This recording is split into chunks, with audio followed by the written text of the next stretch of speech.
You see Insaniquarium? Me or Saba? You, because Saba's not here. Oh, she's not? No? Like I said, I'm playing Borderlands right now, so give me a second to shoot this guy. Okay. Dude, why is this so loud?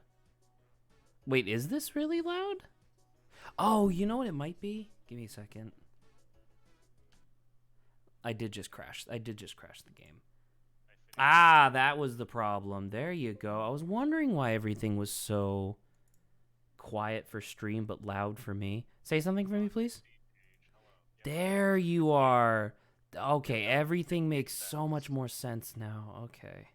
Balance of 58 cents on your Steam page.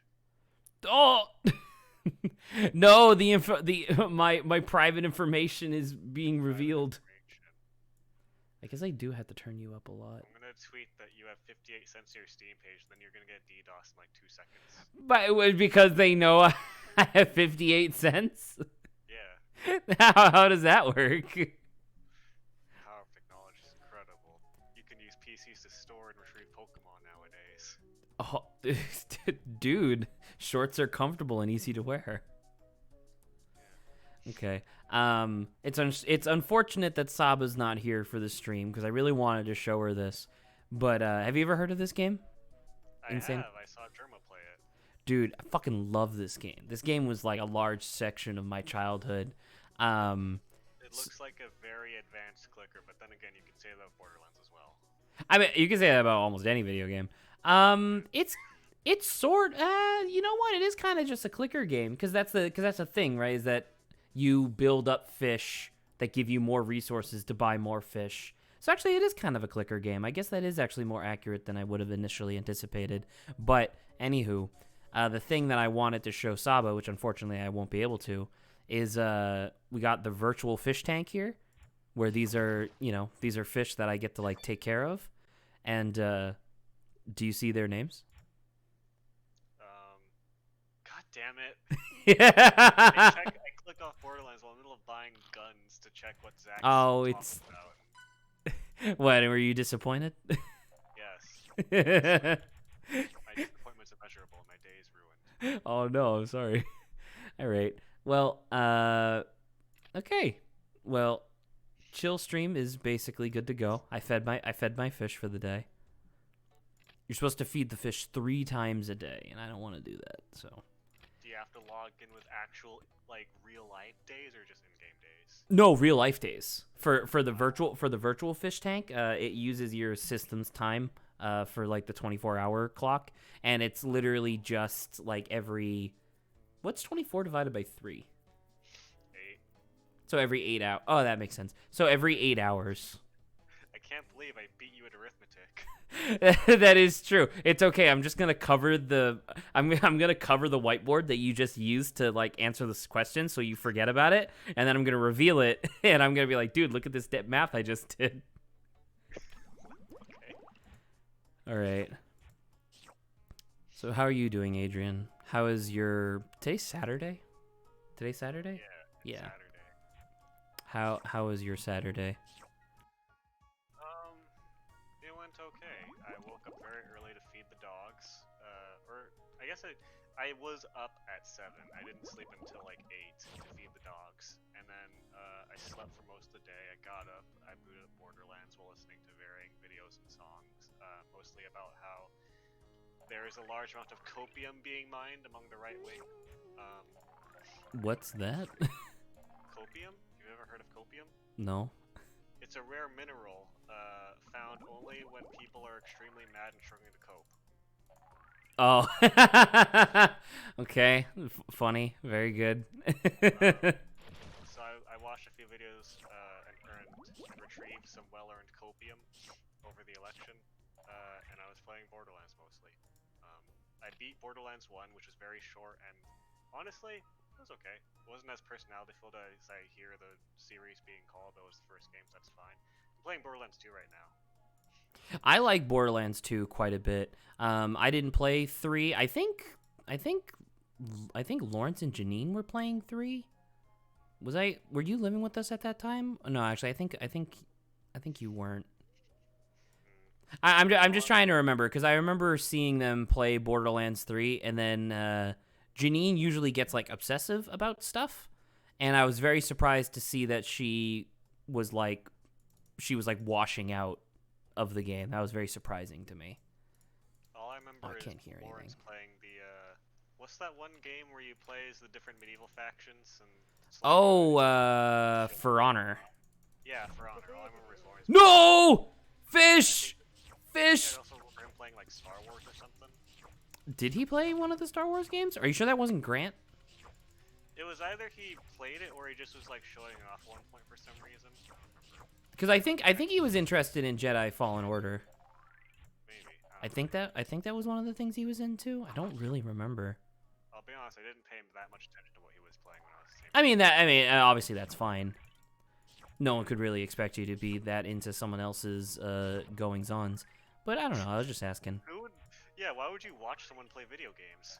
I know, that'd be ridiculous. What kind of absolute lunatic would just sit there and watch someone else play a video game? Yeah, why would you do that when you can play it yourself?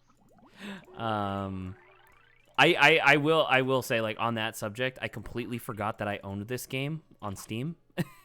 And I was super happy to see it. I was like, oh, dude, I fucking love Insaniquarium. This game's so good.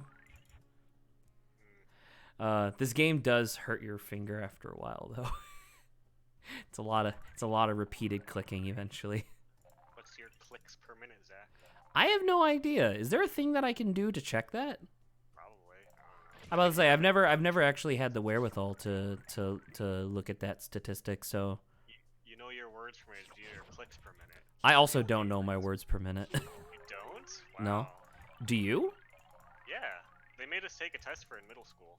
I'm about to say, so we had like a typing class in my middle school as well, but we never had to like take an exam per se. Well, it wasn't even like, it's weird because they didn't teach us how to type. They just were like, hey, for an assignment, find out what your words per minute is and then live with it, I guess. And live with it, I guess. That's really funny, actually. I'm about to say, I remember our typing class. It was just, I could not, for the life of me, tell you what the name of the game was. But it was just like one of those typing games. Like I remember it was like you were in a spaceship and like asteroids were coming at you and they had words on them. And you had to type out the words quickly or else your ship exploded. And I remember I constantly lost at that game and got really upset because when you lost and your ship exploded, It showed you a really graphic beheading. Well, it didn't show you that, but it was a person like fucking screaming on the top of their lungs as they burned to death. So yes. Wow. It was pretty fucked up, all things considered. Are you a hunt and pecker or are you a touch typer? What the fuck is that? You know what the difference is? No, like I said, I never actually got lessons. I literally like I type pretty well now, but that's just because I type a lot, you know. I'm basically self-taught, I guess. A hunt and pecker is people. It's more common on cell phones, but it's people that only use like their index fingers to type. Oh, like how my mom does. Yeah, like how old people do. Oh, that's really funny, actually. Okay. Touch typing is when you Fuck. can type with the keyboard by orienting yourself with the F and J keys. Oh, is that like a specific hand position that you have to be in? Yeah, because that's why those bumps are there on the F and J keys, so you can orient. Is that yourself true? with the keyboard. Yeah. Hold up. Wait a second. Is that true? Keyboards have bumps on the F and J keys, so you can. Oh like, my god, you're right. Yeah, that's how I have touch typers. never noticed that before. Yeah, I found that out when I was learning to type on MapleStory when I was like 6. Saba, I can't fix Adrian's audio just quite yet. If I alt tab away from this game, it crashes. So apparently Adrian's a bit low, so I guess I'm gonna have to turn you up to like 200% here in a minute. You're already at 160. I'll probably just turn you up into 200 after this level's done. How old is Insaniquarium? This came out in like 2000 something, I want to say. It's pretty old, right? Yeah, pretty old. Yeah. Why do you ask? Because Borderlands 1 and 2 both came out a while ago as well, and then I played them, and I remember having problems alt-tapping out, and then the game's not liking that, so I don't know why Well, I mean, you recall, I'm about to say that you were actually very heavily featured in that video, but we did, what'd you calls it? Mirror's Edge. And Mirror's Edge had the exact same problem where I kept alt-tabbing and it would fucking freeze. It's like, you're not paying enough attention to our game! Die! No! It's true. It's pretty funny, actually. Oh, come on, Clyde. You need to get these coins better. Oh. So can you name all your fish for free, or does it like take like a name tag item or some shit? So the thing that you saw earlier where I named the fish, that was my virtual fish tank. This is like a level where I have to like there's an objective that I have to complete. Oh, so there's like a virtual one that you can just keep in the background and levels you can play? Yep. So the virtual fish tank is actually super dope because no matter what, the fish that you purchase through there will not die, but they're like expensive. That's the one where you have to feed them 3 times per day, right? Correct, yes. And, oh my god, look at all these fucking coins! Ah, nut, dude, I love money! But yeah, and then the thing is that, as you get further into, like, the main levels, which I'm obviously doing now, oh, shit, fuck, I clicked the wrong guy. When you're going through the main levels, you unlock, more pets that do cool shit. Like, sorry? Pets or fish? So there's a difference, right? So the goldfish that I have now, these are like just regular goldfish and they just produce money essentially. But then you see how I have like well, I don't know if you're actually looking at the screen, but I have like a sea turtle and I have a sea turtle, a jellyfish, and a mermaid. Okay, I'm just gonna skip those guys. I don't like these guys. This guy eats a bug and then shits out a pearl, which pearls are pretty cool, but I'd rather just play the game. I can relate to this. Shitting out pearls. Eating bugs, shitting out pearls. Yeah. There you go. I eat the bugs of life and I shit out the pearls of knowledge. There you go. That's quite wise. Exactly. See. Oh yeah. See, anything can be an analogy if you're ham-fisted enough. If you're ham-fisted enough, yeah. But yeah, I don't know. I really enjoy this game. Just because it's like, it requires enough mental stimulation to where I'm still challenged to continue conversations. But I don't know. The game's just really simple. Like if I were to design a relatively simple game just to like kind of stretch my game design muscles, I would probably make something like this. Something that's like cool and neat and interesting but not super complicated. Come on, eat you son of a bitch. Thank you. Well, Saba's here anyway. Saba is in chat. She's not joining us on stream. So No, Saba, oh my god. Ah, Saba, you're so loud. Talk quietly for a moment. I'm sorry. Sorry. I realized I didn't have to leave as soon as I thought I had to do, so I could chill for a little bit. Oh, okay. I promise you, as soon as I'm done with this level, I will adjust audio settings and stuff like that. Just have to be really low. Okay. So Saba, were you not aware for the entire like Oh no, he's gonna eat so many fish. Never mind, he died. That was great. That was fantastic, actually. So the entire time that we were streaming yesterday, you weren't aware that we were live? No, I knew we were live. I just didn't know if you were gonna end up putting it on YouTube or not. Did I put it on YouTube? You did put it on YouTube. Oh shit, because I did take some time today and catch up on VODs. I wasn't intending on putting it on YouTube. I don't know, I felt like the early parts of that stream were pretty okay. If you'd be more comfortable doing so, I can cut the stuff towards the end. Maybe, because it's like it gets a there was a lot of personal stuff in there. What I didn't necessarily think. Oh, by the way, I'm done. Oh, look at this guy! Did you finally coax Zach's credit information out of him? Oh my God. Wait, Saba! It was only a social security. I'm sorry. Saba, look at this pet. Oh, hold on. I'm not even viewing. Yeah, I see it. Shrapnel. Cool. He's a robot fish. He drops bombs that are worth a fuck ton of money, but if they hit one of your fish, it instantly kills them. Oh dear.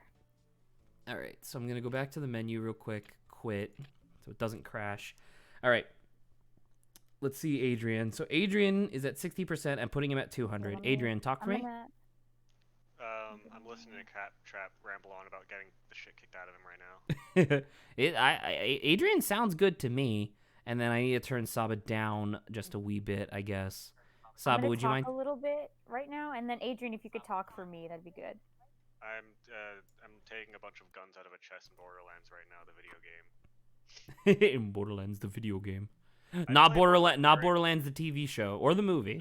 Okay, I Yeah, still or the think he's a pre-sequel. tiny bit low. I can't turn him. I can't make him any louder, unfortunately. Well, then Adrian, I- you're stuck. That's fine. I play Borderlands a very boring way, but that's fine because I don't have anyone else I can lean on, so I can play in a fun way. Borderlands. You don't have anybody who would play with you multiplayer online? Well, I want to beat the game, and having someone to consistently play with like throughout the entire game is a pain in the ass. I guess that's true.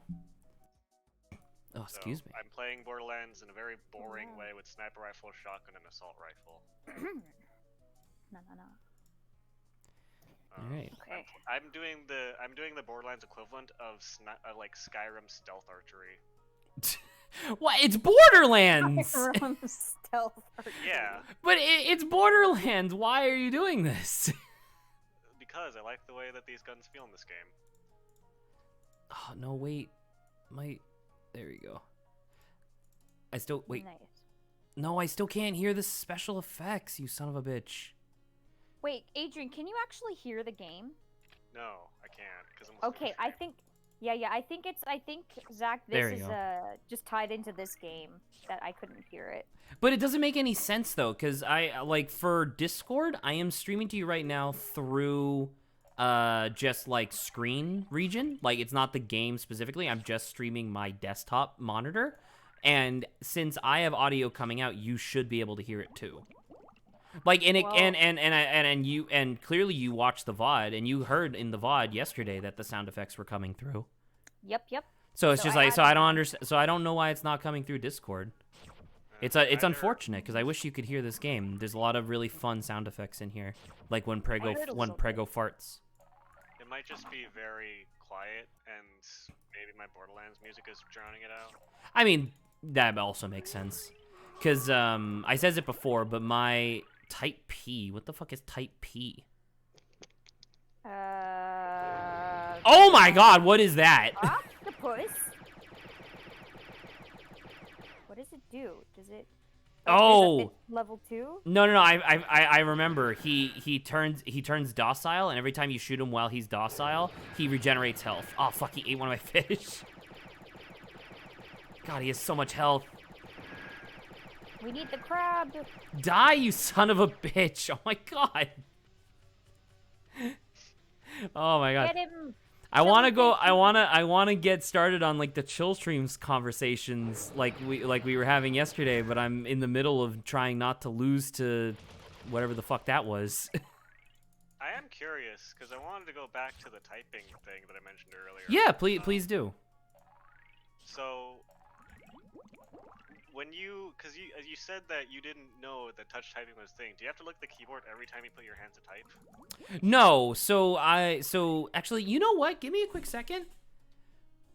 Without looking at the keyboard, I just placed mine as normal, and I realized what I do is I look for caps lock with my pinky finger, and then I go to A. I look for enter, and then I move over, and then that puts me on the apostrophe button, and then so that's where my pinkies lie, and then everything in between I just stretch for, and then spacebar is thumb. That's it. That's what I do.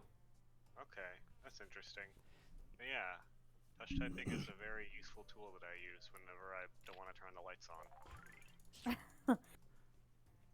That's Yikes. fair. That's fair. I am consistently in well lit areas while I'm on the computer because otherwise it makes my eyes hurt a lot. Oh. Sometimes I don't want to have the flash of light in the middle of the night when I want to play games to turn the lights on. So. That's true. I mean, that's fair. Zach, did you see the mudkip? Yes, I did. I did check up on the stuff that was in memes and whatnot. Yeah, shiny mudkip is cute. And then the manly yoga? I did not. You know what? I didn't actually watch Manly Yoga. That is my bad. Oh god, you should have. I will check out Manly Yoga. I promise. Oh, But speaking yeah, of memes channel, so Cyberpunk came out. Yes, I saw the latest and greatest meme from the Cyberpunk verse, and I think that's fucking hilarious that they forgot how to sleep. They also didn't program car AI. What does that mean? So you know how in video games, or like in GTA games that have cars, you point a gun at someone in the car, they'll stop and the driver like panic or whatever and be scared, right? Yeah. Um, Cyberpunk was crafted apparently so that that doesn't happen, and if you do that, they just stop. And also, like, whenever anything obstructs a car's path, they just stop and they don't reroute or anything. They just stop. And someone realized that the cars don't have AI. They have pre-planned paths, and the only AI they have is to stop if something is blocking them, and that's it. oh, so not if you're held at gunpoint per se. Yeah, if you're held at So they'll gunpoint, just the driver drive. doesn't react, and just in general, Cyberpunk. Apparently, Cyberpunk seems to have a lot of isms going on at the moment, so please continue. I would like to hear more discourse. Maybe they're just oblivious. The drivers are Cyberpunk, low-code smooth. they carefully engineer the game so that you rarely, if ever, drive alongside other cars to hide this fact as much as possible. Oh. So, It's weird. It's one of those things where I am sincerely I despite the fact that the game has been in development for like 8 years or whatever, it really does seem like Cyberpunk needed more time in the oven. Which is fine, you know, like especially a developer like CD Projekt, they deserve as much time as they want in order to make their games. You know, minus crunch, I suppose. But don't announce your game 6 years before it's even in like full swing production. You know what I mean? Like, don't do that. Like, I think that I don't care. I think don't care who's paying you what. Just don't do that. especially big game companies, I think they honestly could like take as much time as they want before announcing it because they have the PR to advertise it. Versus like indie, I don't really attribute this to indies, but like bigger companies, if they should take as much time as they want, and then I don't know, within like a year or whatever, they could announce their games. I just don't know why they. Dude, I don't do fucking that, hate. though. I fucking hate this alien. Cyberpunk had, I think, in my lifetime, the biggest like hype to disappointment ratio of any game I've ever seen. I could probably like if you gave me if I A wasn't playing this video game and B gave me a wee bit of time, I could probably give you a list of a few more which you might not necessarily have been as disappointed in, but definitely had like bigger. What about us or The Last of Us? Since we talked about that so heavily yesterday, Zach. To be fair, a lot of people apparently really enjoyed The Last of Us 2 because after we had that discussion, I looked it up and the general discourse when it first came out was like, oh man, this narrative sucks and yada yada blah blah. Work conditions were terrible, which is all true and all fair. But then like if you go and you look at reviews now, it's a lot of people being like, man, I really like this Abby character. She's a character that I feel like you can really get behind. And I'm like, I don't know who these aliens are. I don't know. Maybe we were a little bit up our own ass with our discussion yesterday. Although I am not changing my opinions. There is I a mean, yeah, hot but the new people meme that I on the watched too market were a bit of not necessarily a specific image, but just the phrase of like, "I will die defending corporations from moderate criticism." Yes. I remember something similar to that when the Pokemon Sword and Shield controversy was happening. And it was just like a person who was like decked head to toe in Pokemon merchandise, and they were just like, Game Freak can do nothing wrong. And then the person who had like Game Freak written on their forehead was like, who are you? And I was like, I kind of like that. That's funny. I will die defending corporations from mild criticism. Motherfucker, stop moving! Why? Who designed this alien? This is barely even an alien. God damn it, I hate this. Saba, just as an long as you're here, Yeah. do you know what your word per minute is? And do you know what touch typing is? So in regards to like eliminating like numbers, and stuff, so just only typing like words. I took a test. I got like about 72. 70 is pretty good. I think the average is like 30, but that includes like people that are Lord, boomers who dude. don't know how to use keyboards. Boomers. Yeah, yeah. But if you put me with numbers, then it becomes a little bit more difficult. But yeah, just with words, I can do pretty good. Is there a place where I can take this test? Because Saba, to fill There's you a in, lot of I have never websites. done that before. I There are can a here. lot I of can websites show you you can do. what Really? I've Okay. done. I didn't know if there was. I didn't know if there. Oh man, I keep buying these fucking bug crunchers by accident. Websites are all literally just they give you a very long random phrase and you have to type it out. There's no standardized test. It's just like here's a random thing. I mean, that's kind of as standardized as it gets. You just have to type something you don't necessarily know beforehand as best you can. Okay. Here, I'll put what like my favorite one that I've done. Your favorite one? Well, just in terms of like how the website looks. Okay. That was a big part of our discussions yesterday as well, is that Saba hates websites that don't have like top tier design aesthetic. It's not even just tough. I just need anything like to. You have didn't like the grab on. Glory Society website, and I was like, man, Saba, that's really what I was mean. looking at. That's what it was. Well, because Glory Society hasn't made anything yet, right? Because Well, that's Alec what- Holowaka killed himself, and then they had to disband. So it's like they haven't had a chance to make anything yet. I will say, I was gonna say, my words per minute is 90 on a bad day, 100 on a good day. That's pretty good. Um, Or based on the well, I am adjusting mentally for boomers, for the boomer Yeah. statistic, and so like I would assume that people are normally like 50.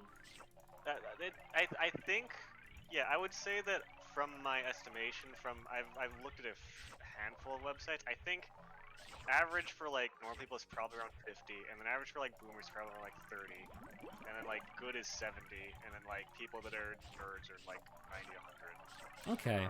So Saba's not a nerd. Probably not like an obsessive nerd. I don't think. I'm a basic nerd, as they say. You are a basic nerd.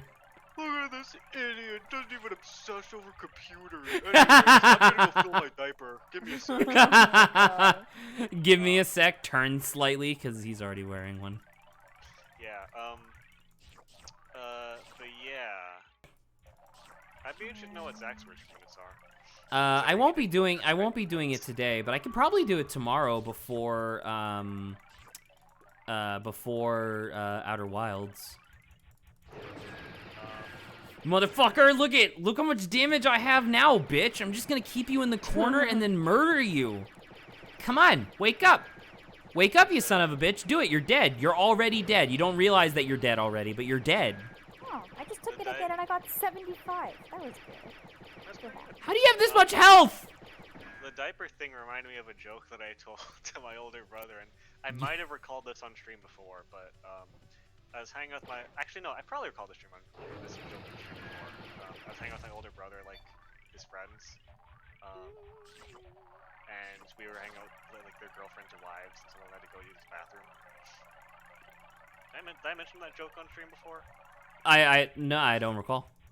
Oh, well, I was hanging out with my older brother, some of his friends, and some of their wives or girlfriends, and the ladies went to use the restroom, and one of the guys was like, one of the guys was just trying to be, set up some conversation because, like, they didn't know me, they knew my brother, but not me, and it was a very awkward atmosphere at first. And one guy's like, I don't know, like, he was clearly trying not to be sexist, and he was like, I don't know, I feel like sometimes it feels like women like take longer to restroom than guys do, and I'm trying to remember the exact verbiage I used because it was kind of important. I was just like, yeah, unlike us guys with our adult diapers, am I right, guys? I stuck my hand for a high five. What was their response? I have to know.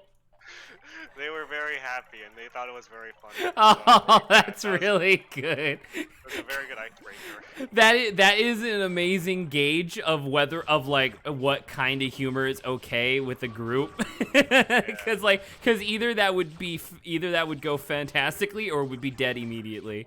It's coming. The octopus is coming. But Saba, look how many coins! Look at all You these can't feed them with a coins. horde of coins. What does the turtle do again? So the turtle makes it so all coins and diamonds and shit fall slower. Oh. And I just ate 3 of them. Yeah. Listen, I have like 80 billion goldfish, so it should be fine. You can get more of the egg, by the way. I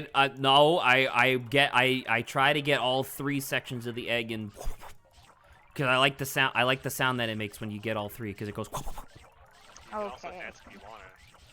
I could also leave my friends behind. Why would you do that? Why would you do that? They're your friends. Why does she slap? How could she slap? Stop. God, I love that meme. That was so good.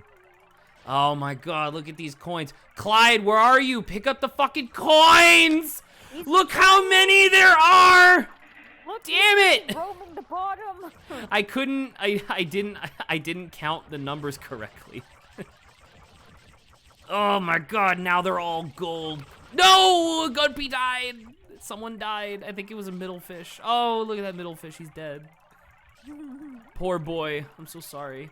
Also, my guppy muncher at the bottom is also dead in a minute. So yeah, look, this one's guppy cruncher and this one's beetle muncher. Oh, so those guys link together. Yes. Yeah. Oh my God, they're so hungry.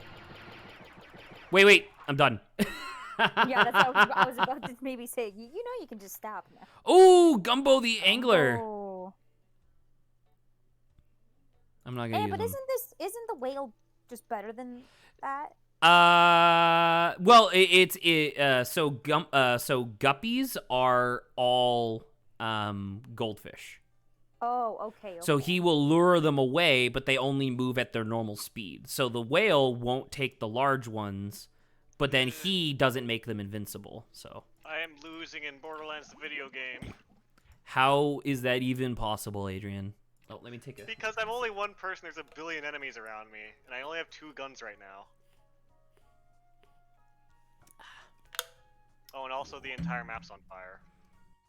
Oh my gosh. Okay. All right, Saba. While you're here, what are you doing later that makes you not able to stay on stream for the whole time? I have to go over to a relative's house. Okay. And we're surprising because no one actually knows my sister was here, like when she arrived. Okay. So we're basically surprising everyone who we come across when we come across them. Okay. Update that's on kinda Borderlands, fun. I won the video game. Congratulations. I'm glad that you're finished. Well, at least this part of it. I'm glad that you are done and will never touch Borderlands again. Yeah, it's a garbage game. I hate it. Terrible game. Awful game. Everybody knows this. Oh, god damn it. This guy almost pushed me off the, giant ship thing. I almost fell to my death. After I beat the boss. Not to sandbag Borderlands. I do like Borderlands. However, I don't have a lot to say. So hopefully you're okay with that, Adrian. But What? You said you thought it was a good. You said that was a good game. I thought Borderlands 2 was I had a fun time with Borderlands 2. Cool. Yeah. I have a friend who's like 141 hours on it. That's amazing. I love that. Yeah. What the fuck is a type U alien? What is that? Is it me? You're the alien? What the fuck is that? I checked and What's apparently happening? my friend who has 141 hours of Borderlands 2 has 11 hours of Borderlands 1. Stealing their life force? Oh no, Saba, I get what it is. When I shot the projectiles, they activated, which meant that they could hurt anybody, including him. Oh. So I deflected them back. I got you. So, sorry, because the reason I said the stuff about not really knowing a whole lot about Borderlands was because Saba, I was fucking thinking about our Pokemon discussion yesterday. And you brought up something, and I was thinking about it, and I was like, because you were like, I don't like, because you were like, I don't like how. Oh my god, I gotta take off this. Give me 1 second. I gotta take off my hoodie. Oh, it's so hot. Yeah. Okay. Yeah. Yeah. Ooh. I forgot I had a plate behind me. It's okay. I didn't make a mess though. Hello, I'm back. Hello, you're back. Whoa. What the hell was I talking about? I was talking about Pokemons. Right. So, that's so something you I said, said. so you said you didn't like how in Sword and Shield the starters are basically just like Animal cross something else. A Right. little bit, yeah. Like you liked Inteleon because you thought that was like kind of clever, but you didn't like the soccer player, which I disagreed with. But that we both kind of agreed that we didn't like how the gorilla one was just like a drummer because that felt weird. Like, I like the idea of like maybe a bunny that like goes super fast and likes playing with the ball, but like to the point where it basically looks like it just looks football like it just team. looks like a soccer player. Yeah. Yeah, so that's I think what got to me a little bit. There you go. You saw that? Oh, I see it. Oh, okay, I get it now. Yeah, look at that. So I have a the tangent on that later. Remind me to go on my tangent on that. I will try to remind you. So what I was doing, Saba, was I was like, I wonder if I can mentally backtrack through the starters and identify the first generation that had a starter that was like an animal cross something else. So instead of Not just working animal. it, like not just like animal or creature, right? So okay. or based on something specific. So like allow me to explain. So I Gen don't 1 mind myths so and so stuff. so Gen 1 we already talked about, right? It's literally just like a water turtle, a plant kind of dinosaur thing, and then a dragon.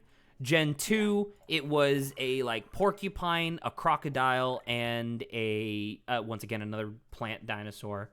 Dang, I Gen have to look at the starters, Gen yeah. Gen 3 I know that technically Blaziken looks like a kickboxer kind of guy, but he's still just like a two-legged chicken for all intents and purposes, so I'm not including him in this category. Yeah. He is unique enough to just be, Chicken Man. Swampert is a mud skipper, which is what Mudkip is based on. And then Trico Sceptile is just like a gecko. So once again, that one's good. Like that one's just like an animal. Excuse me. However, we get to Gen 4, and what's his face? What is the name of the fire monkey from Gen 4? Do you remember? Well, that's based off the Monkey Did King, you say right? Infernate? Yeah, Infernape. Thank you. So yes, because you're right. It's based on like Wukong and that sort of stuff, right? So that one I think counts. I think that one's fine. Empoleon, I think is what his name is. I love That's Empoleon. the big one. Yeah, the big penguin. Technically, Based off of the- very similarly to Blaziken, he is a penguin cross Napoleon, but that doesn't really make any / sense. Emperor. Right, and that's what I Kinda mean. like So that. he's an emperor penguin, which is why they named him after Napoleon, which is different. That's just like a naming convention. They didn't really do any design stuff. He is an emperor penguin, which is fine. But then I thought about it, and I was like, Torterra is a turtle that's also a Zen garden. I think that might be the first starter that turns into a thing that is just a thing cross another thing.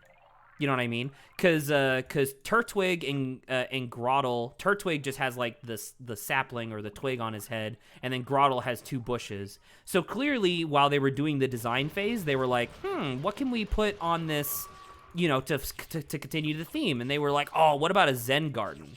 Because they could have just made a tree, Okay.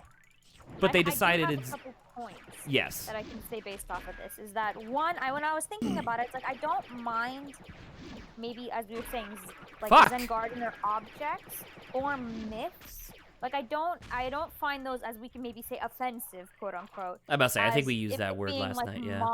modern day, like I was saying, like a drummer or I think because myths are debatable, but they're kind of more like of legend, right? So I find them more intriguing. So And I didn't even know Torterra was a Zen garden, but that's actually pretty interesting. but that's it. So that's what I actually wanted to bring up, right? I wanted to refine our criteria briefly. I'm actually gonna pause for a second so I can think about what I'm actually saying instead of rambling. We can go forward a little bit more, like to Gen 5, 6, 7, and 8 and stuff like that. But you think of like Sun and Moon. and it's a cat luchador. It's a seal clown, or it's an Was the owl. last Or one a seal siren though? well, no, well Like its she's final she's a evolution. she's a clown. She Well, literally no, yeah, but I feel like it also could be that. But yes, I'll just and I'm siding with that. She's very much a clown. Okay. to the point where in the anime she honks her nose. So Okay, yeah, let's just- and then the I'm a grass clown. starter, is owl crossed with Robin Hood. You know what I Yes. mean? I was gonna mention that. Yeah. So you go forward or you go backward from that. We already discussed Gen 8 as being like thing cross other thing. Gen 6 was X and Y, and oh, that's like a freaking what's his name? The ninja frog. right, Why is it so bad? Greninja, which Greninja, which is Frog X Ninja, right? Yeah. You also got fuck. What were the other ones? What were the other starters? Fennekin. Fennekin is Fox Cross Witch, right? And then I don't know about What's the water last one? I can't remember. No, the Oh, water it's one was it's Samurott, right? Or no, is that Gen 5? Sam? Samurott is in the same generation. Chespin? Fennekin. Chespin. Chespin, you're right. It is Chespin Chespin. because Chespin is a chipmunk, a chestnut, and a knight, like at the same time. But anywho, this is really notwithstanding. That's not the point I wanted to make when I paused, so I apologize. The actual point that I wanted to make is, at least in my opinion, you may or may not agree, I don't mind that they have shifted to the idea of animal cross thing. You know what I mean? Or like concept cross concept. That's totally fine as long as I feel like they put enough effort into disguising it, if that makes sense. Like I'm really glad that you brought up was it Fennekin? Fennekin? Yeah, Fennekin. I like that one because it's just a fox that can do magic. It's not like her hair looks like a witch's hat, but she's not literally wearing a witch's hat. Whereas what's his face? Yeah. The rabbit soccer player in the new one is literally wearing a jersey. Yeah, and You know what I mean? And also, on top of that, this is maybe somewhat a little bit of a tangent. I also don't like it when Adrian, this is me the reminding you to go on your tangent after this. the evolution chain, if it doesn't feel cohesive, it feels weird to me. And this is where Sobble comes in, because you have like this crybaby. Yeah, it like, starts out as a crybaby and then immediately turns away from being a crybaby. It must be a reference to something, but I don't know the reference, so I'm just confused. Because the second evolution then becomes an emo kid, which I'm Yeah. like, oh, okay, but then we go to like a freaking cool assassin guy, and I'm like, what the heck?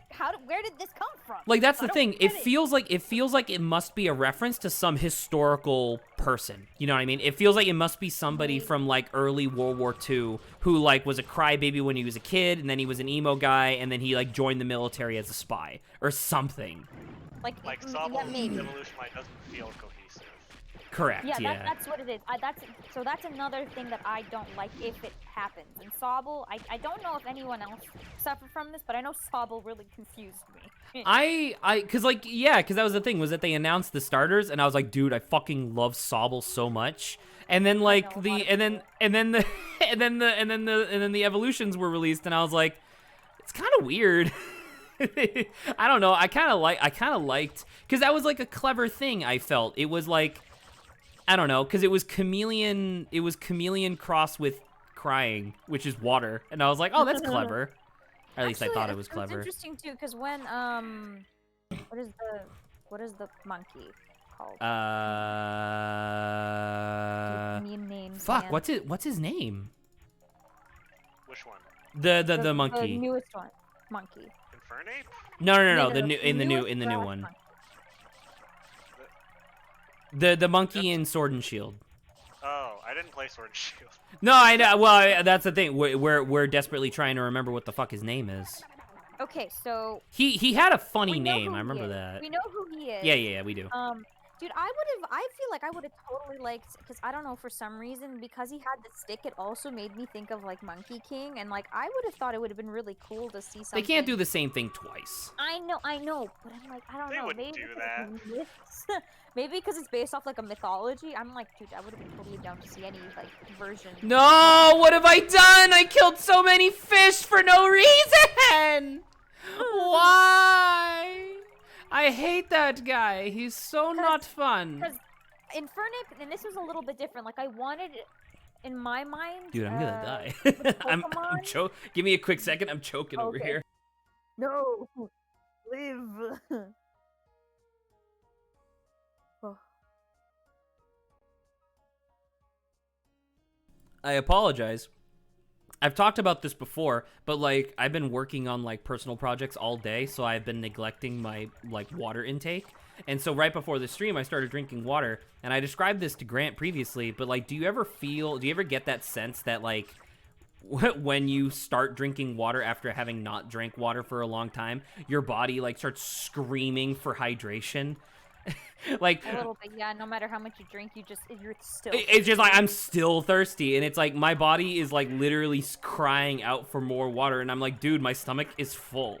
Like, please. Oh yeah, I hate it. I hate that. My throat's fucking closing up. But anyway, you were saying about oh, Grookey. Oh, yeah. Grookey. Grookey. Oh yeah, you're right. Grookey, because I remember, because he was a groovy monkey. That's what the thing was. I remember, you know what? I remember this exact conversation with Grant. I was arguing, or not arguing with Grant. We were having a discussion where, like, I was saying I didn't like his final evolution just being like a drummer dude, and he was like, "What would you have wanted?" I was like, "I would have wanted like 80s Euro disco. Like, imagine if he turned into like groovy dude. That'd be awesome." Okay, well, I could quickly Anywho. say what I was thinking. Yes, 'cause sorry. I thought it would have been super cool if, like, his little stick Super. somehow became, I don't want to say, like, completely like a weapon, but he got, like, really cool, like, good at wielding. Because, you know, staffs were used as, like, a weapon. I mean, and stuff. yes. A And, lot like, more I than felt like it would've swords, been really actually. cool. Yeah, which is interesting, which is quite interesting, yeah. So, yeah, I thought that would have been really cool if he became, like, a professional at, like, wielding the staff and, like, being, like, cool martial arty a little bit, but that's, I don't know. It's okay. What happened? Did you just see that fucking goldfish, like his life flashed before his eyes? I fucking juked the laser ball around him, and he was like, "Thank you, I can see my kids again." Make him a pole vaulter so he can come grass flying. Ooh, that would actually be kind of neat. Then I mean, to be fair, then you would have two starters that would have to do with jumping. But that would still be neat. I think I like that idea, him being a pole vaulter. So, Saba, were you done with your point, by the way, or did you have more to say? No, I think I segued to Adrian Grant. Okay, I want to ask something real quick. So we just talked about all the starters. Can you believe that we're on Gen 8 and we don't have a dog starter yet? It's very Really? wild. Let me see here. Because we have a cat, we have Litten, and we don't have a dog. Yeah, I'm still Who super evolves into disappointed a very in that, but yeah. muscular man-like Pokemon. What?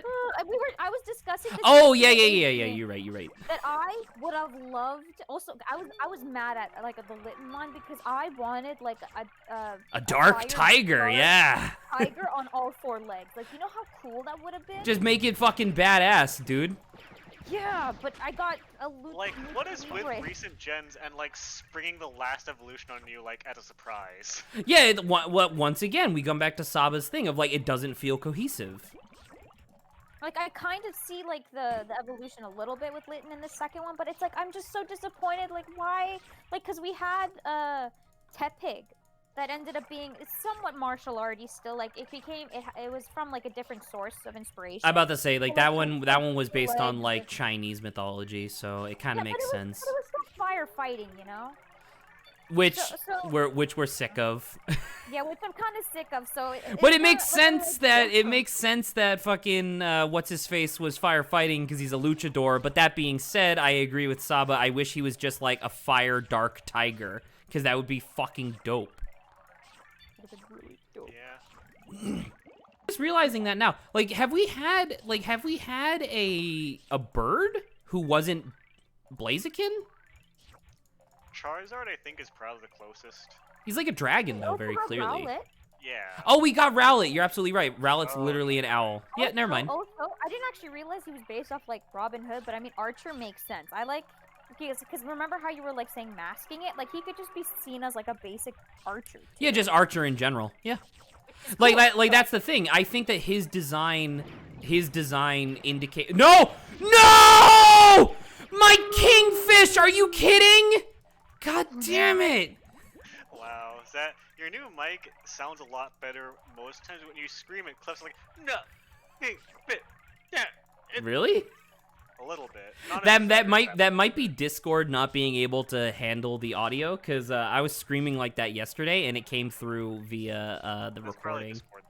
I'm about to say I'll double check the recording. Remind me to look at when the kingfish dies to see whether or not this mic actually hurts my audio quality when I yell. Because if that's the case and I have to stop, oh, I got another kingfish. If I have to stop yelling on stream, that's gonna be a problem. As a tangent to the Pokemon Stars thing, have you guys seen that comic that someone drew where it was like, son, we have to talk about the type of Pokemon you're collecting, and he like flicks on the lights and it's the sun in bed with like a Machamp, a fucking what's it called, the cat wrestler Pokemon. Like, Oh, they're just like, the big burly yeah, Pokemon. Like a big grass starter type. Oh man, I love that. You've seen that comic, yeah? I have not seen that. That's amazing though. Oh, well, there's a famous comic. It's gone around a lot in Pokemon. And I looked at the artist, and apparently he is a far left-leaning political cartoonist by default, who anthropomorphizes varying political factions in his comics. Okay. And that was just a one-off thing where he did, where he's like, "What if I did a furry Pokemon comic?" He probably had a conversation with a friend and was like, "Dude, that's a funny joke." You know. Something like that, but I delved into it and it was like, yeah, so he's left-leaning because he established that like he hates corporations and the fact that he was trying to hold America, which most people do. He also hates corporate democracy, which is just Republican with slightly more social rights. Because of how you can tell by the satirical tone in his comics.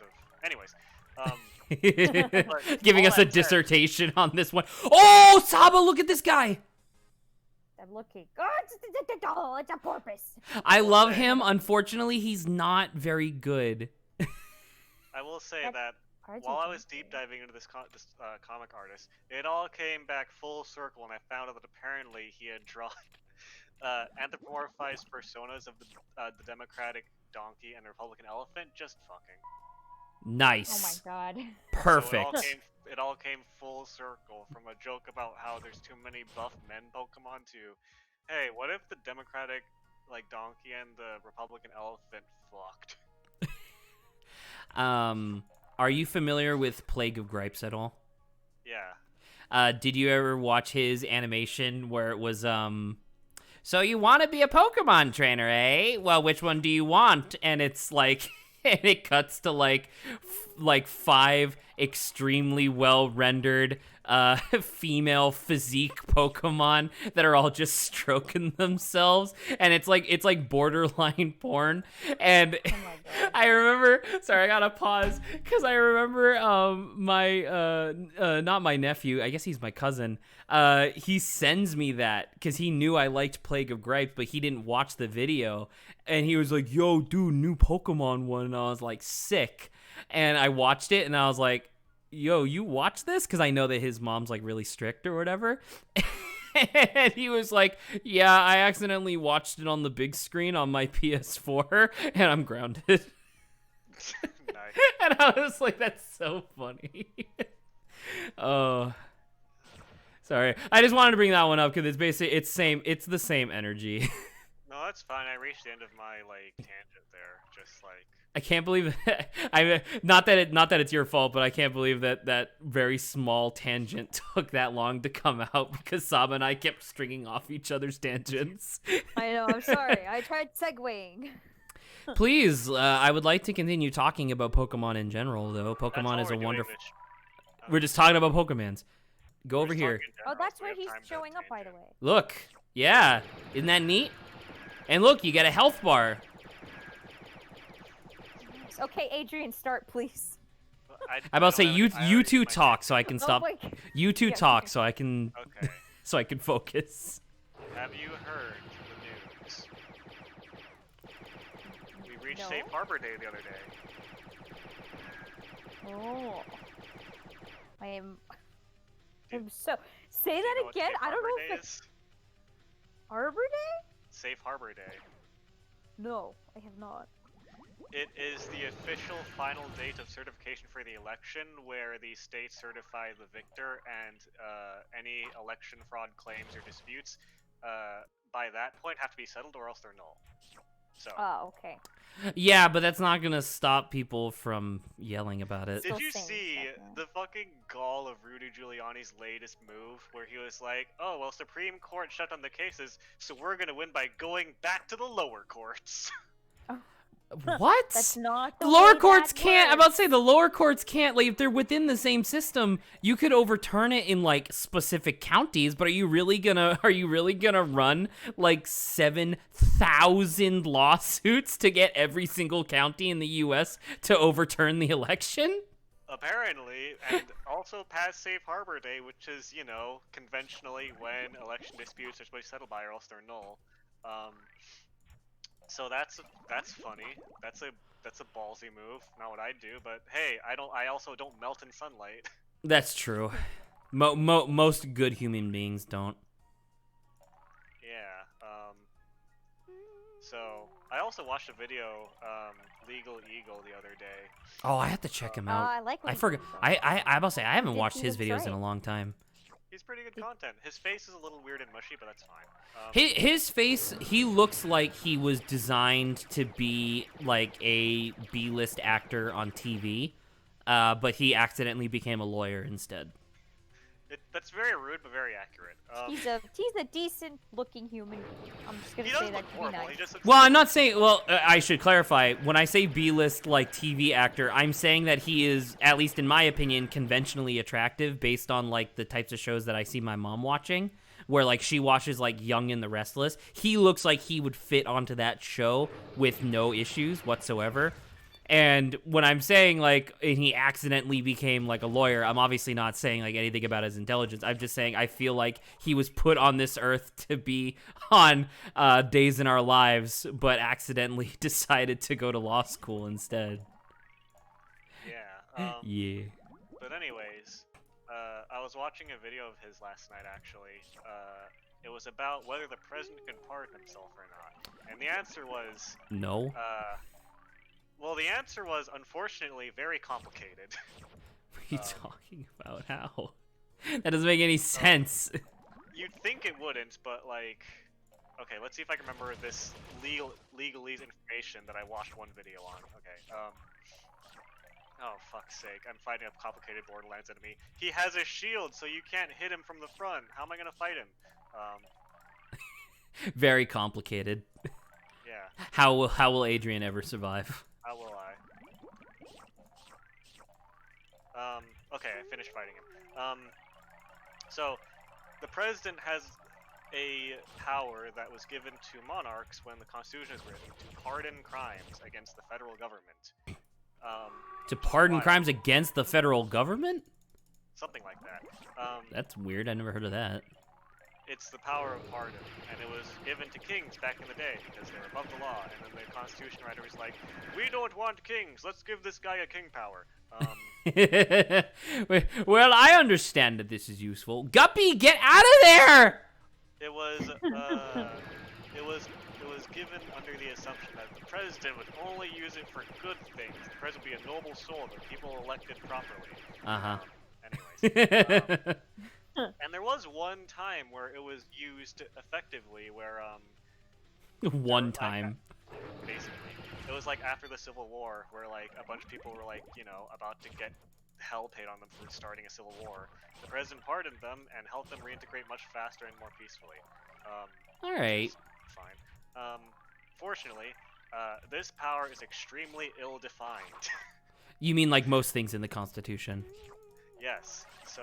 Because because and obviously I'll let you get to your illegal evil thing in a second, but it's just like I love the idea because like obviously we'll never know, right? Because like a lot of the guys who wrote the Constitution, they had like personal journals and stuff, and and we'll never know for sure, but so many of them wrote in their like journals like, yeah, they'll know what we mean in the future. Like, we leave this purposely vague so that way people can define what they think it means in the future. Oh, wait, we're accidentally making an entire country based very strictly on these guidelines, so no one's going to want to change the wording. Anyway. Sorry. Please continue. So, I don't remember which president it was. I don't think it was Nixon, but there is precedent for a president pardoning himself. However, more concerningly, there is precedent for a president resigning and having their vice president pardon them, which Nixon did. That's why he resigned early. You're kidding? Wait, Agnew did that? Yeah. I didn't know that. That's why Nixon resigned, so that his VP could pardon him, because there was argumentation in Nixon's case. He asked the Supreme Court, like, hey, can I pardon myself? And they're like, no. And he was like, okay, I resigned. Hey, VP, pardon me. Legal bullshit. I love it in my presidency. So yeah, there's precedent for that, and that's very concerning, but at the very least, there's precedent for I don't remember what it's called, but there's an organization that's A, set up by the president himself, so but B, that helps like educate specific cases of interpretation of the Constitution. And Richard's own like organization that he set up and put people on the board for were like, no, you can't pardon yourself.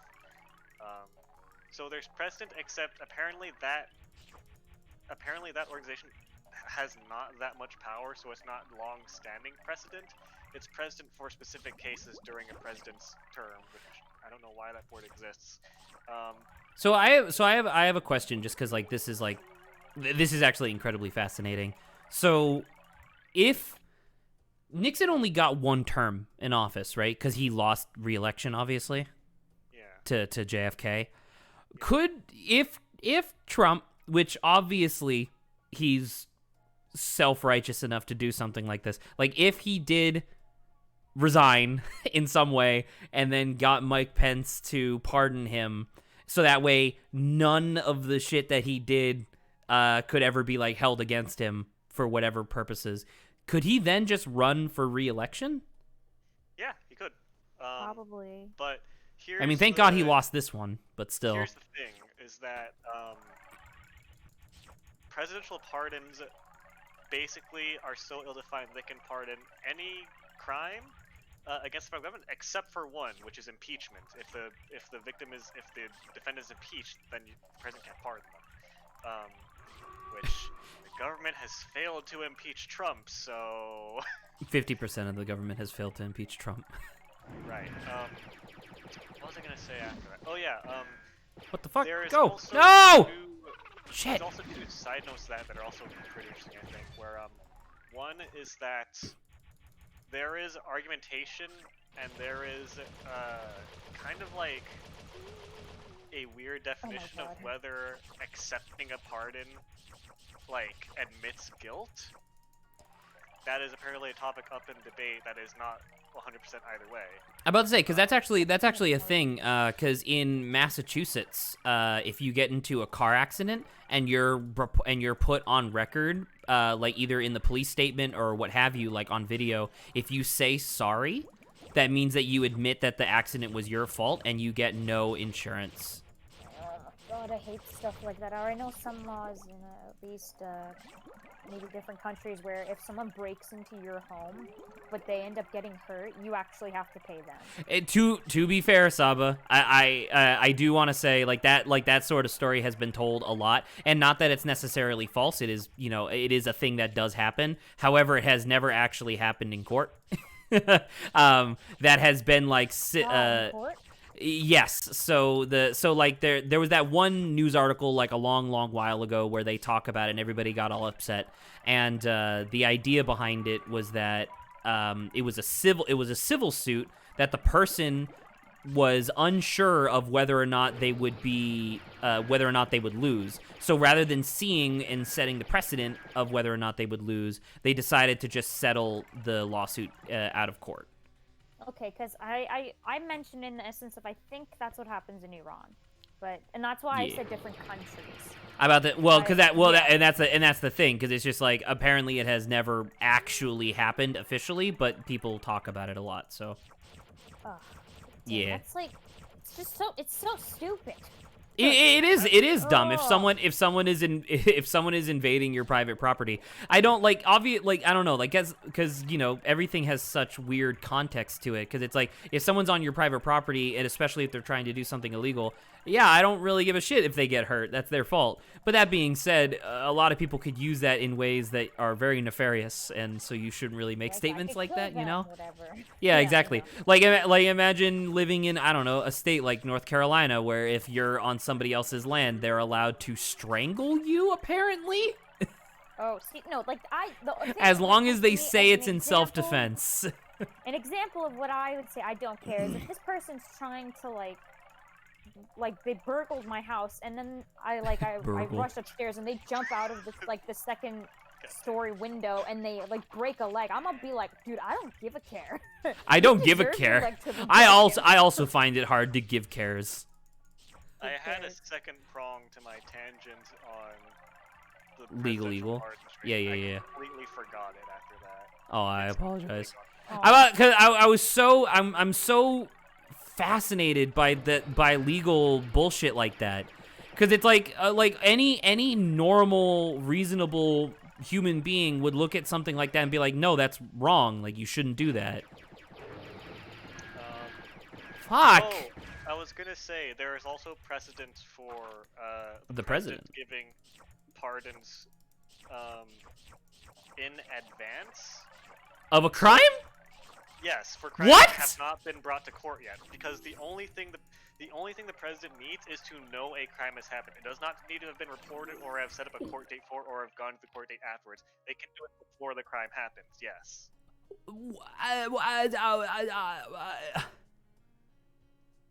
That doesn't make any sense. Wait, okay. And once again, you're not the lawyer here, so I'm not expecting you to know 100%. So, like, let's say hypothetically, if the president knew that, let's say, their son was heavily involved in illegal communication with another foreign power who was considered to be an enemy of the United States, and he knew this, he can pardon his son, but in doing so, he would technically be admitting that he knew that something bad was happening. Yes, and at that point he would be charged with probably obstruction of justice and/or impeachment. Does he need to know specifics? No. So once again, in this hypothetical situation, if he simply says that his son was like, "Dad, I'm in trouble, I need you to pardon me," but then doesn't quote unquote tell him any specifics, does that count? He needs to at least know some detail. The precedent set is when Richard Nixon's VP pardoned him, where after Nixon resigned. So both of both precedents came from Nixon. Yes. Republicans, I love them. So when Nixon resigned, his VP was like, "I hereby pardon everyone involved in the so-called Watergate scandal," which technically had not been brought to court yet because Nixon had been impeached properly yet, or something like that. His court date wasn't set up or something like that. But that sets the precedent for a court date doesn't need to happen or even have been properly set up yet for the president to pardon someone of a crime. They just need to know what happened. So did Agnew get in trouble? I don't think so. Oh. Because, Wait, so was Agnew ever actually president? yeah, for 2 years, I think. Really? Because Nixon resigns like 2 years before his term was up. Although this precedent is set so that theoretically Trump could resign 30 minutes before his presidency is up, and that can be Pence's only action in his 30 minutes of presidency. Oh my god. Assuming he can do it fast enough, which would be a stretch. But it'd be more like an hour or two. But yeah. Although Trump resigning would probably be a bitch move that he wouldn't do for PR reasons and pride reasons. Are you sure? Because, like, would they not just... Because, like, he clearly has, like, what was the number? Like, 40 Republican legislators on his side that would like, all day, every day, just spout, like, oh, well, this is him outsmarting the system. You know what I mean? I mean, that's like a cerebral level of thinking I don't know if Republicans have. I mean, the thing is that, and obviously we're getting, like, really political here, but it's just like, I don't think Republicans are dumb. I think that they're just really, like, up their own ass is the thing. Like, there are a lot of really smart Republicans, just not the ones that you see on TV all the time. That's all I'm saying. I mean... Like, we got Saba. Whoa. I'm sorry, Saba. Like, for no reason. Jesus Christ. Why would we make a joke where we just throw someone under the bus, Zach? We don't do that around here. We don't do that where we don't make jokes where we throw... Oh no! I'm so sorry. What am I? We don't make jokes where we just throw people under the bus unbidden, Zach. That'd be rude and mean. Anyways, I thought it would be funny. Anyways, this is more proof that you hate women. What the fuck? Oh, yeah, the precedent clearly hasn't been set for that type of joke. Yeah. Oh, that's really good. I love it. But anyways, so there is precedent saying that technically the president cannot pardon himself in a case where Nixon couldn't pardon himself. And I think theoretically that was like not even an official court ruling. That was just the president's like advisors or whatever saying that. And, like, being like, if you put this, if you tried to make this argument in court, you would lose. Right, and Nixon didn't even try to pardon himself. He didn't even try to do it. He just went straight to resigning, having the VT do it, because that apparently was a lot more like solid, I guess. I guess. Truly bizarre. So the president can pardon himself and other people, and he can pardon people for crimes that have not technically happened yet, quote unquote. So that's a thing. Oh god.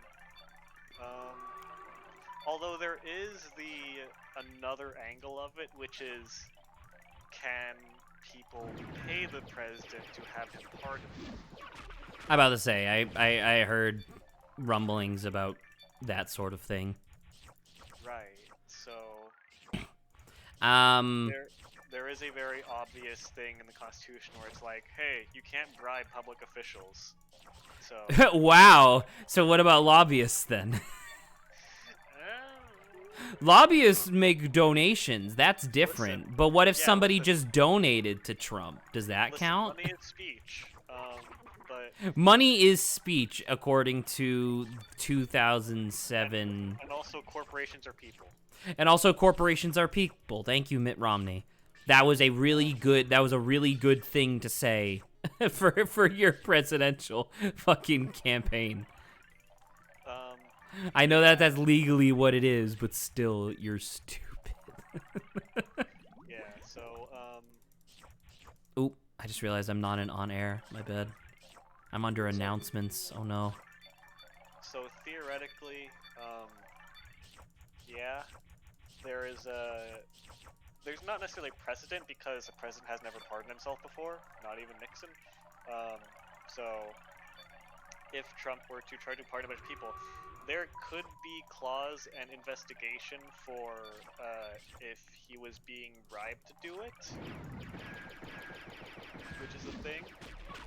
If he was being bribed in terms of like, hey, are you pardoning these people only because they're paying you and because they're beholden, or because you're beholden to them for whatever reason, X, Y, or Z?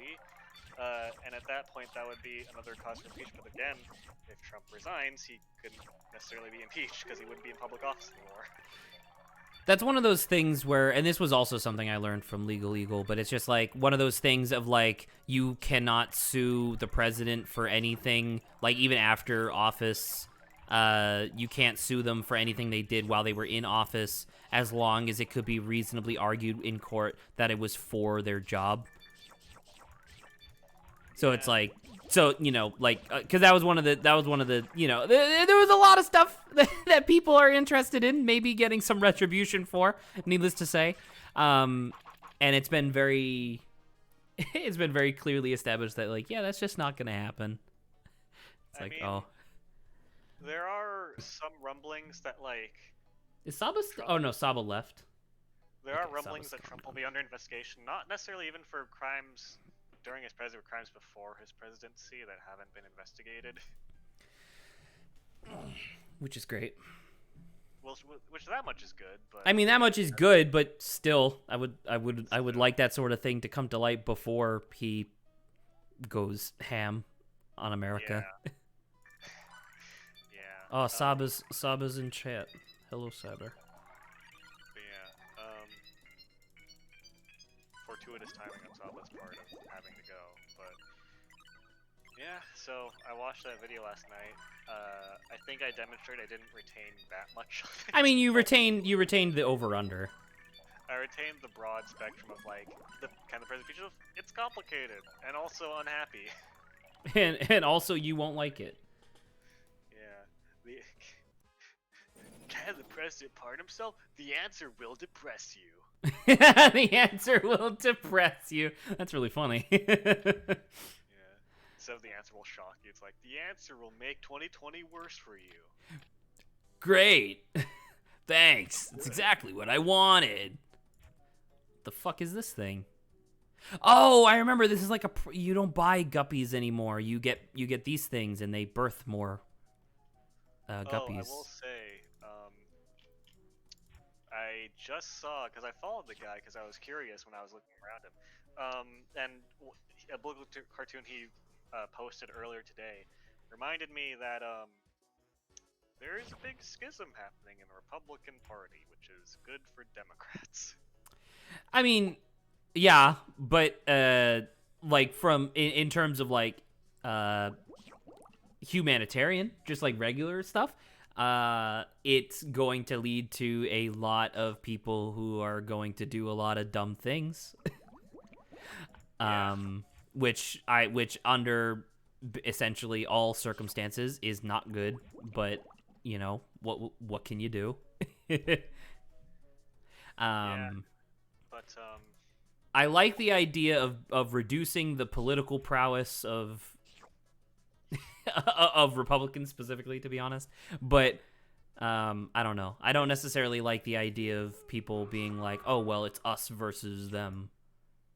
it is interesting that the party that their entire gimmick is, or I guess, the gimmick of both parties at this point, but the party where more egregiously their gimmick is, we lure them in with social issues and then pass laws that help the rich. They're losing on social issues now, and now all they have is passing laws for the rich, which no one likes. What are you talking about? That's great. It's fantastic. It's exactly what I want. I just saw he posted this cartoon earlier today. I like this cartoon. I'm posting it on air. Unfortunately, I accidentally am not on the right channel, so I will not be able to respond to it. Rip. My bad. Rip Van Winkle. Which, by the way, I didn't find out until like yesterday that's the name of that joke, the Rip Van Winkle joke. What is it? The Rip Van Winkle joke is the joke when like someone passes out, or it says a large amount of time passes, and then it shows back to everyone with like long white beards. Oh, that's good. I like that. Yeah, they did it in like SpongeBob or other cartoons, but I didn't. I'm about to say I've seen that joke a lot. That's funny. It's a good joke. I like the joke especially when like like people that shouldn't have beards also grow beards, and B, it's actually a very short amount of time that passes. Yeah. Like, did you ever read Don Quixote? I did not, but I know the premise. Yeah, the premise in general. So one of the things that I really like from Don Quixote is, I guess, a Rip Van Winkle joke, which I had never actually internalized before. But there's like a part where he gets lost in like a forest, essentially, and the chapter like ends, and at the beginning of the next chapter, it's implied that fucking decades have passed because he has like a long beard and he's like all unkempt and he's like malnourished and stuff like that. But then like a third of the way into the chapter, like while he's monologuing, a different character from prior in the story shows up, and he's like, "What, Don Quixote? What the fuck happened? It's been like an hour." And it's just like, and it's weird because Don Quixote is like, that's an old story. That's like before television. So it's like, it's really good that they were able to pick up on. Man, that's really funny. Nice. Yeah, it's good times. Yeah. The only way that I knew Rip Van Winkle from was the fucking Super Mario World enemy. What was that? I think his name is. Hang on. Rip Van Fish is his name. He's the sleeping blue fish in Mario. I about to say I guess I'm not familiar. If I saw him, I'd probably be like, ah, yeah, that guy. You probably would know him. Yeah. I will post him in on air when you can eventually get there. I assume eventually. I about to say, just post him in there. Well, because we're probably going to be rotating away from Insaniquarium relatively soon. Yesterday, we did about half the stream Insaniquarium, half the stream the coin game, which is literally just like an arcade simulator game. That's where the clip that I made and posted in general came from. That's that game. Yeah. Unrelated to that, I'm scrolling my Twitter timeline because I stopped playing Borderlands. Apparently, Seymour said bitch Excuse you? from Simpsons. He said bitch. How dare he? And not only did he say bitch, he said it to Chalmers. He called Chalmers a bitch. How extreme. Specifically a bald-pated son of a bitch, which I don't know what pated means, but... I don't know what that means either. I'm thinking about it and I'm like, wait, I don't understand. Oh. Yeah, he distinctly says bald-pated son of a bitch. I don't know what pated means. Look it up. Pated. Pated. Having a head, especially the crown of a head, or mind of a Okay, so pated means specifically the top of the head. Which I guess is true for Chalmers. That's a weird word. So it's bald, but you have, like, the side hair. Yeah, it's bald specifically on top of your head. It's interesting. Oh my god, this is gonna get really Also, this bad. animation's really good for The Simpsons. It's weirdly good. They have, like, a warped background and everything, and all the action's great. Are you implying that the animation is normally not good? On The Simpsons nowadays? Just say it real quietly. Well, you know. Oh, I wanted to ask, how do you feel about Sephiroth? So the answer to your actual question is I'm actually really excited that Sephiroth made it. I think that Sephiroth deserves to be in Smash. I think that's a shoo-in. However, I did not expect it. Yeah, I didn't either. Grant and I talked about this because I was watching the Game Awards on mute essentially, and yeah, I was watching on mute essentially, and we talked about it like who would you have wanted to see instead of Sephiroth. And obviously, like, me and a lot of other people have been saying that we've been really wanting Dante to get in there. Crash Bandicoot seems to be a reasonable pick to get into Smash. I said that Sora deserves it, which is funny because Grant didn't say that, despite him actually liking Kingdom Hearts and me hating it. And shit, what was the last thing? Oh, Wait, and then I Don't said, like best game franchise ever? correct. I hate it. I am extremely unreasonable. I don't like good games. It's filled with cool imagery. I wouldn't know a good story if it hit me in the mouth. Yeah. But it's filled with cool imagery. It's filled with cool imagery. But and then I also said that I think Robotnik deserves to be in Smash. Because you got every other fucking major villain, like every main villain that people know. And so I'm kind of surprised that Robotnik's not in there yet. I mean, what would he even do, though? What would fucking Piranha Plant do? Piranha Plant at least actively fights you. Robotnik has to have a billion machines, which would be Then like he would 40 probably have a people. billion machines like Bowser Jr. does.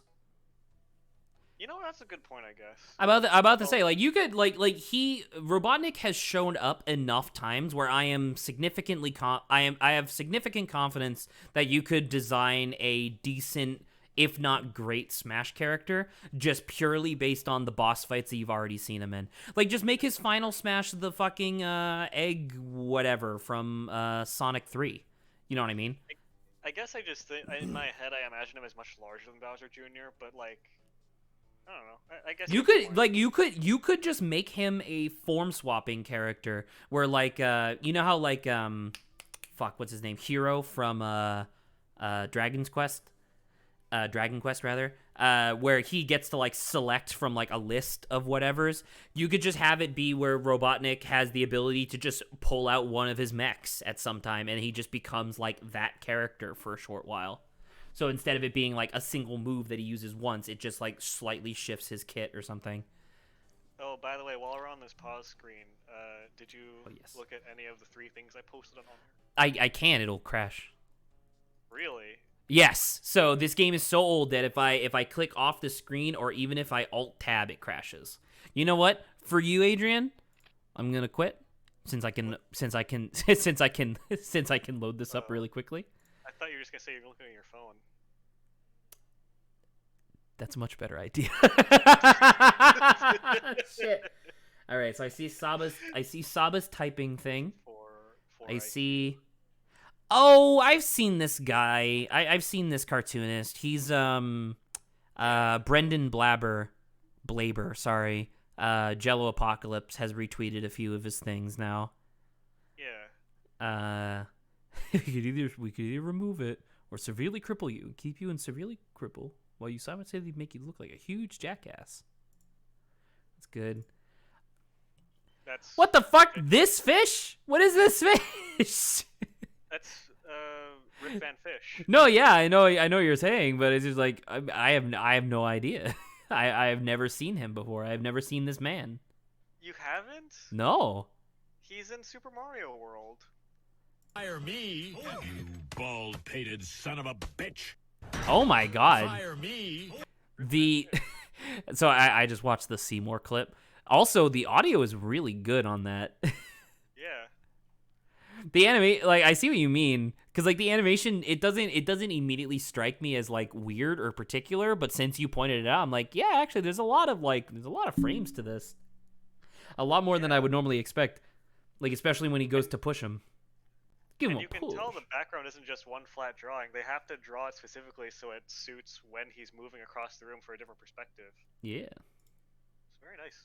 All right, yeah. I'm going back to Insaniquarium, by the way, but yes. Apparently, Rip Van Fish named after Rip Van Winkle. Rip Van Winkle because the reason Rip Van Winkle is the cause of the beard joke is he falls asleep for 20 years and grows a big beard, and Rip Van Fish is constantly asleep until you get near him. Okay, sure. I was say I get that. You're swimming in a water level. There's a fish sleeping. If you get too close, he chases you and then falls asleep if you get too far. Okay, I want Clyde, and I don't want Nico, and I do. Does anyone else here produce money? You produce money. Let's go with you. Let's go with Clyde. God damn. I like Twitter because like sometimes you just see some fucking awful reaction images. They're very good, but they're also fucking horrendous. I just saw one of Patrick with a giant fucking like bulge in his throat as he's gulping something down with like the worst expression. He was like, Adrian, please. my Christian server. I mean that's not as bad as the other day I saw. Adrian. You're killing me. It was another SpongeBob one. It was an image of like SpongeBob and Patrick at the beach, and they were bent over their pants, and someone photoshopped like really realistic images. Adrian. It was really funny. Adrian. What the fuck? It was really funny. I know you think it's funny. I can tell that you think it's funny. Because it was so realistically photoshopped, and they even like color corrected everything to match their skin color. Adrian! What? This is supposed to be chill stream. Yeah, and? This is not chill.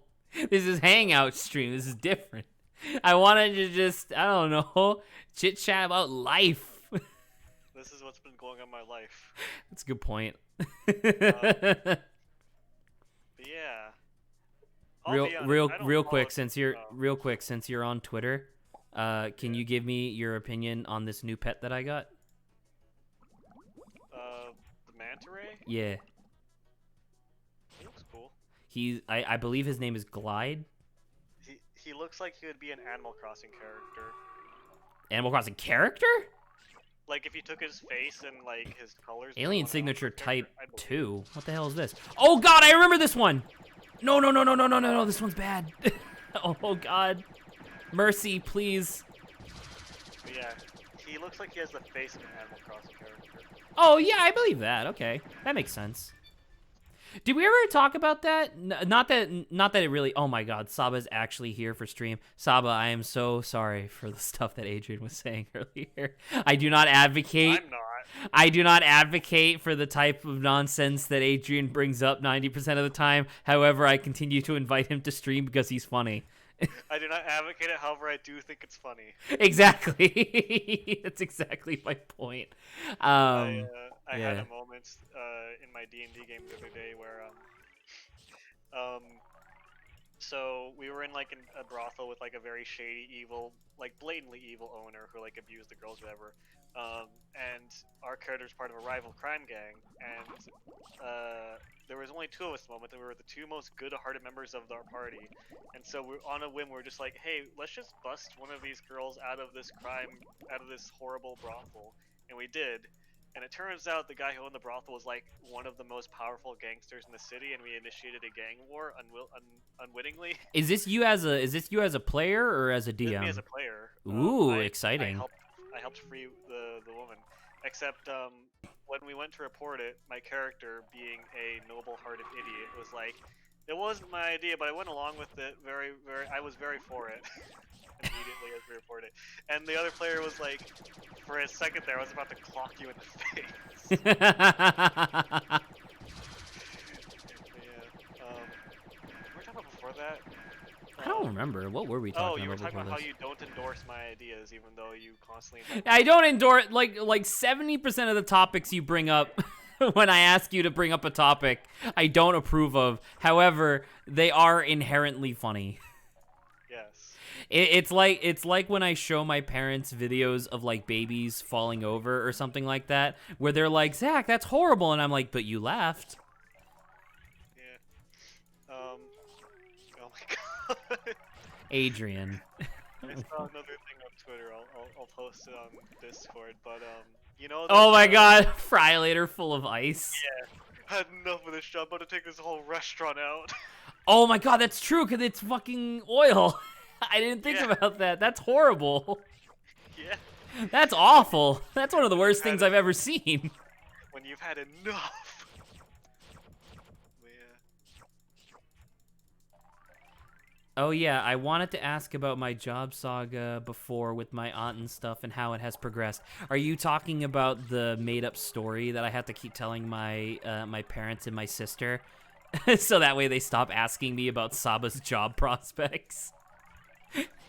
my mom, and to a lesser extent my sister, have been, or at least for a time, they haven't asked. So to answer your question, Saba, they haven't really asked in a while. They actually did ask earlier today, which is kind of serendipitous, I suppose, but or given the nature of this question, but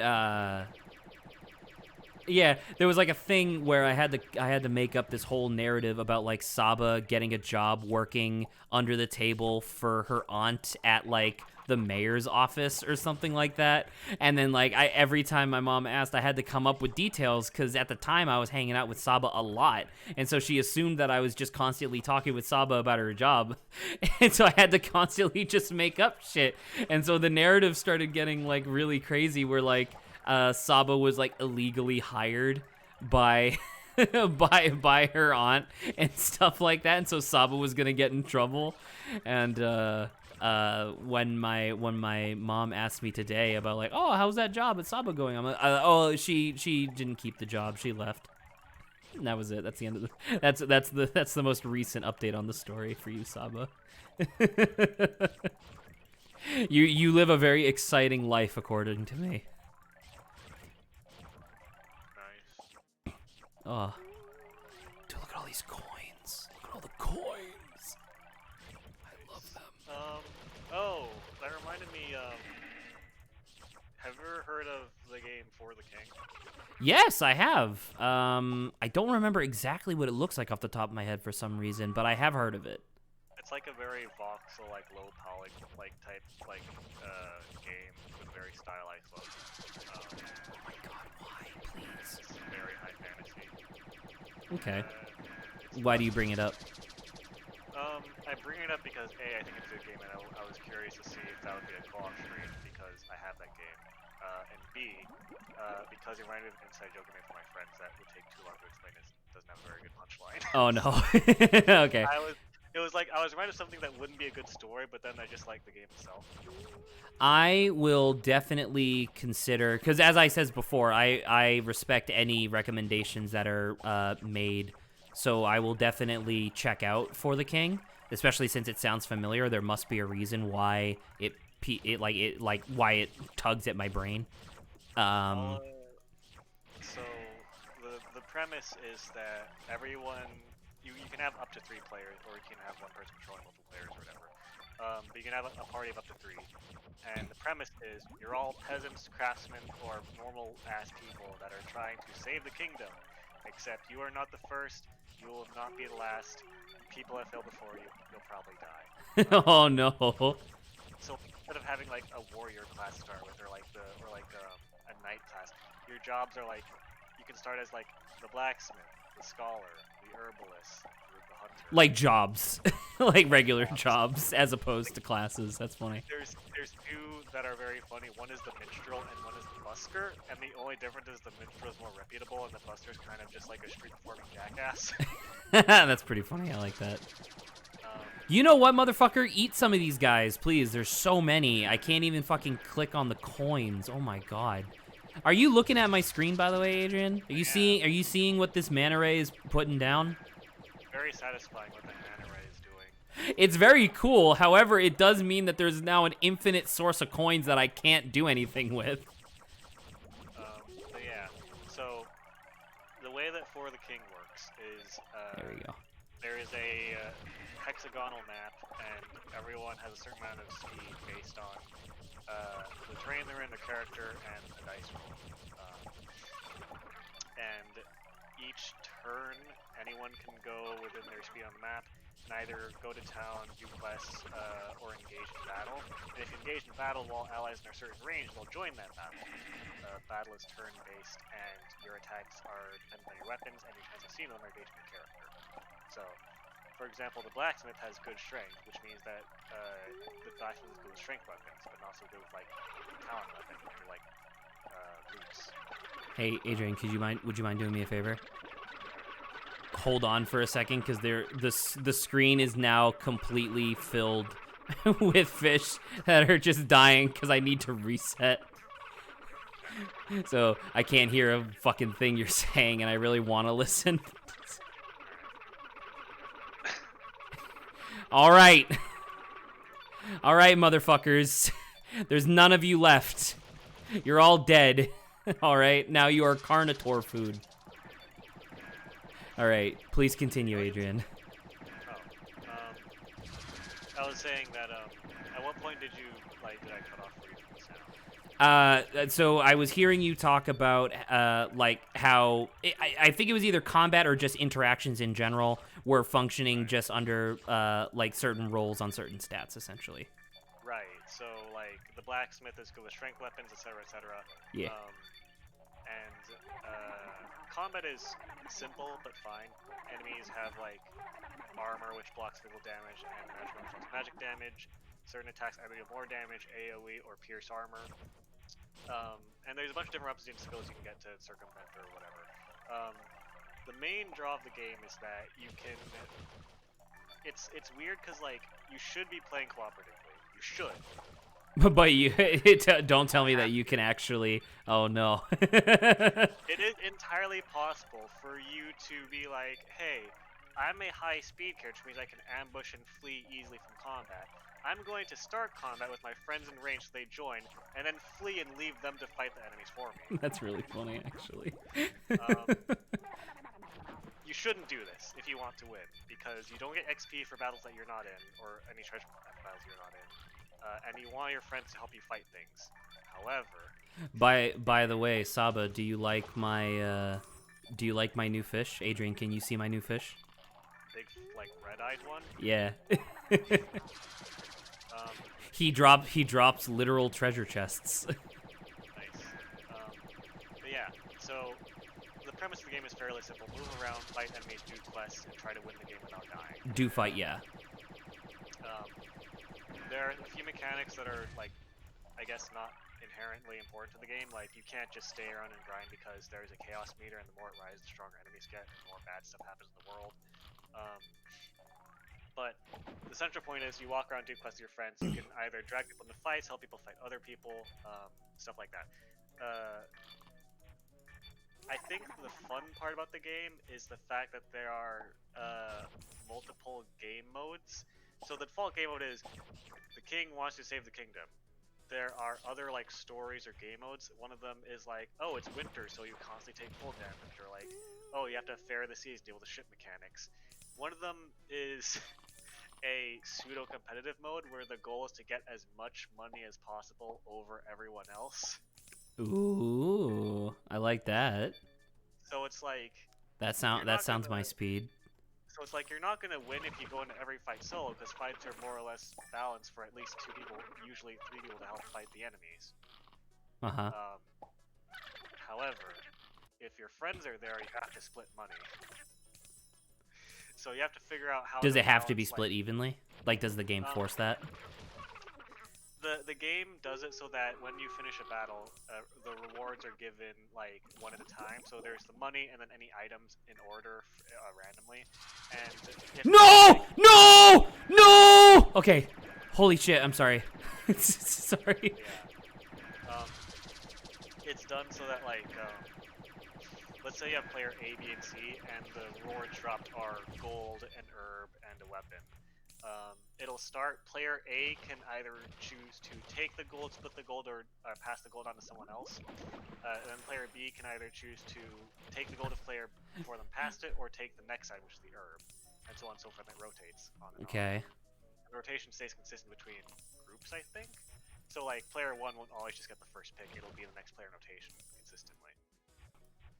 Throughout different battles. Yeah. Leveling is a thing. XP is a resource that you need to maintain and manage so that, you know, one player isn't under-leveled and is useless in battle. It's an interesting game. It does have the RNG mechanic of, like, whether or not your attacks hit is based on dice rolls, and so certain weapons have different dice rolls. So, like, the dagger has 1 dice, which means you either hit or miss with it, that's it. So you either crit, which means all your dice succeed, or you miss, none of them succeed. Whereas, like, a greatsword is like 5 dice rolls, so that means you have a better chance of at least hitting somewhat, but a lower chance of either missing outright or critting outright. Okay. And critting has like special effects associated with it. It's not just double the damage. Or is it just double the damage or whatever? Usually it's double damage. However, certain characters have effects that ride on crits. So, like, for example, the lumberjack, his ability is that if he crits with one weapon, he has a chance for it to turn into an AoE attack as well. Oh, okay. Yo, Amp the electric eel! It electrocutes your entire tank, killing your fish, but turning them into diamonds. Nice. Ah, isn't that good? That's good for late game, I guess, when you want to kill your fish and reset. Yeah. So, sorry, real quick, I'm going to answer Saba's question before I completely forget about it. You saw it during that game, Saba. What the manta ray does is that he's very quick, and he goes back and forth. I'll explain how AMP works, too. The manta ray goes back and forth really quick, and if it touches any food or money, it launches them up to the top. So when you saw the manta ray going back and forth, it made that really cool pattern of just like coins and diamonds and stuff, just like making a zigzag pattern. And the way that AMP works is, so you see how he has like the big black stripe on the side? When he's ready to zap your tank, that'll be filled with like electricity. It's a neat game. I like this game. Anyway, please continue, Adrian. I was to say that I was just explaining some of the subtler mechanics, I guess, in the game. So yeah, that's how Because you were weapons talking work. about, well, I asked about crits, and you were talking about like the lumberjack and stuff. Right. So Lumberjack has a chance to turn crits into AoE attacks, meaning that I think half the damage of the attack is split to every single enemy on the board, or in the combat. The Hunter has a chance to turn any attack into a crit, and then what's kind of interesting, I guess, is that like these are skills that certain characters start with, but other characters can get by equipping certain items. But usually the items are related to the game. And then also there's certain characters that are just better than other characters, just because their abilities are way better. For example, the Herbalist gets free herbs, and herbs are used to heal, and they're very rare in that game. Randomly, the Scholar gets free focus. Randomly, and focus is what you use. You can use focus to lock in a roll and guarantee you succeed at it. Oh. You get it back when you level up. You get it back when you rest it in. But focus is generally kind of hard to come by, and scholars get it randomly over time. Focus is important because sometimes you really don't want to mess up a roll, and there are enemies that have the evasive trait, which means that you can't hit them unless you nail every single roll on your attack. Oh. Which means it's very hard to hit them with great swords, but it's very easy to hit them with things like daggers. That's a really interesting like distinction that allows for not exactly like, well, actually I guess that's exactly what I'm trying to say, of like that's like in depth to the point where I'm actually really intrigued to like check this out. Yeah. What is Type G again? Is Type G the fat guy? I think Type G's fat guy. The He is, most frustrating yes. thing for me is when you fucking whiff an 80% roll, but that's just dice. I mean, welcome to XCOM, you know. You know. No! What the fuck? This fucking idiot's deal. He's just eating your fish. Yes, so the thing is that you can't shoot him with lasers. He's immune to lasers. You have to kill him by feeding him. But that guy showed up so fucking early I didn't have any food. Rip. He ate 2 of my fish. Yeah.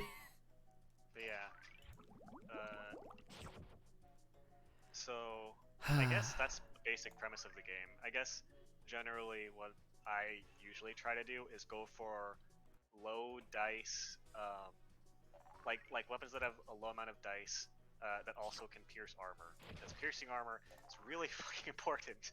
Because armor just straight up negates a certain amount of damage before the rest goes to the health. And there's both physical and magic armor. And god damn, is that annoying at later levels where enemies can have like 30 armor. meaning that if you don't pierce the armor, it just negates 30 damage. Right, and theoretically, if you're lucky and have high dice, then you'll do enough damage that like It won't matter. it won't matter, because like high dice damage do a ludicrous amount of damage because you have to use a lot of dice. Yeah.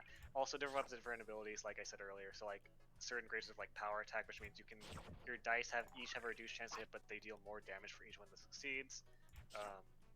There's ones that are AoE, which again, every weapon has more or less a basic attack, and every skill attached to weapon, like you're less likely to see on the dice, but they have additional effects.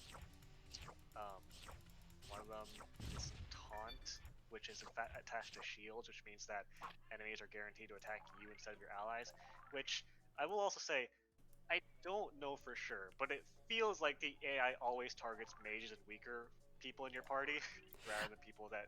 I mean, I would believe that they would design the AI to do that, right? Because you could assume, like I would assume for myself, if I was designing something like that, I would try to make it a little bit more fair. But if I wanted to take, not exactly the easy way out, but like an easy way to like think about it is like, oh, well, just tell the AI to go whoever would take the most damage. You know what I mean? Right. Which makes sense that they would go for squishy characters first. It makes sense, but I don't know, that kind of tactic is like. It's a little annoying. I guess I would try to reserve for enemies that would be theoretically intelligent enough to do that. Like imagine like an assassin doing that makes sense, whereas normal grunts don't make sense. Yeah. I will say another thing that's a smaller thing that I really love the game is certain character designs and animations are really good. Okay. There's a fish character who's like a fish man, and he attacks you by running at you with his arms like windmilling. Okay. All right. I like that. That's funny. A lot of small touches in animation are really nice. Like when you kill an enemy, they don't disappear; they just ragdoll. Okay, okay. And Please arrows get away continue from my thousands of fish. Thank you, sir. Yeah. Also, arrows continue to stick out of enemies. It's very nice. It's very Minecraft. Very Minecraft. You can knock like there are certain when you go into battle, it like turns into a small arena based on the terrain you're in. In dungeons, you can knock enemies. If you're lucky enough with the ragdolls, they can just fall off a cliff and just fall into the abyss. Okay, like that. There are certain enemies where the animations, I love them and I hate them. There is a fish character, like the fish character I described, the unarmed one. There's a mage variant, and his animation for casting a spell is like he crouches down and looks like he's searching for a contact lens with his staff in the other hand. Okay. So I'm assuming the animation is supposed to invoke the idea of him like channeling from the earth or something, but it actually just looks silly. Yeah, there's also a character who, god damn, I fucking love and hate this character. There's a pirate character and he's like a drunkard. And he attacks you with a stool because he's like brawling. Sure. Which is fine until you notice his model has a sword at his hip. So he's hitting you with the stool instead of the sword? Yeah, it just stays there and he doesn't ever draw it or What anything. the He fuck? just hits you with his stool.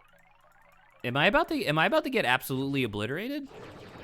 Oh no! Get over there, get over there, get over there, over there. No, no, no, no. Down, down, down, down, down, down, down, down. Go that way. I don't give a shit, dude. Oh my god!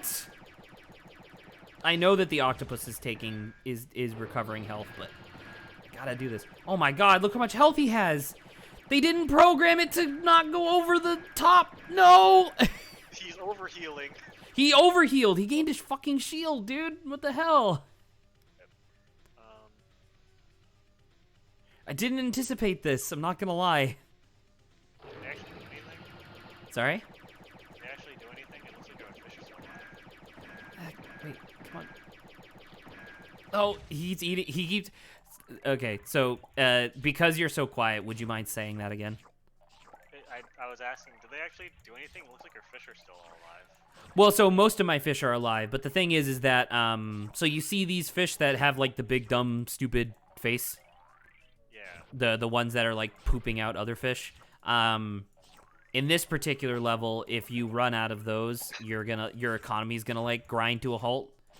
Like long story short, they didn't do that much. You're correct that they didn't actually do a whole lot. However, but they could have, and the fact that they did anything is upsetting. Because I would prefer if they did nothing. Excuse me. Oh my god, I really wish I would stop coughing. It's giving me a lot of trouble.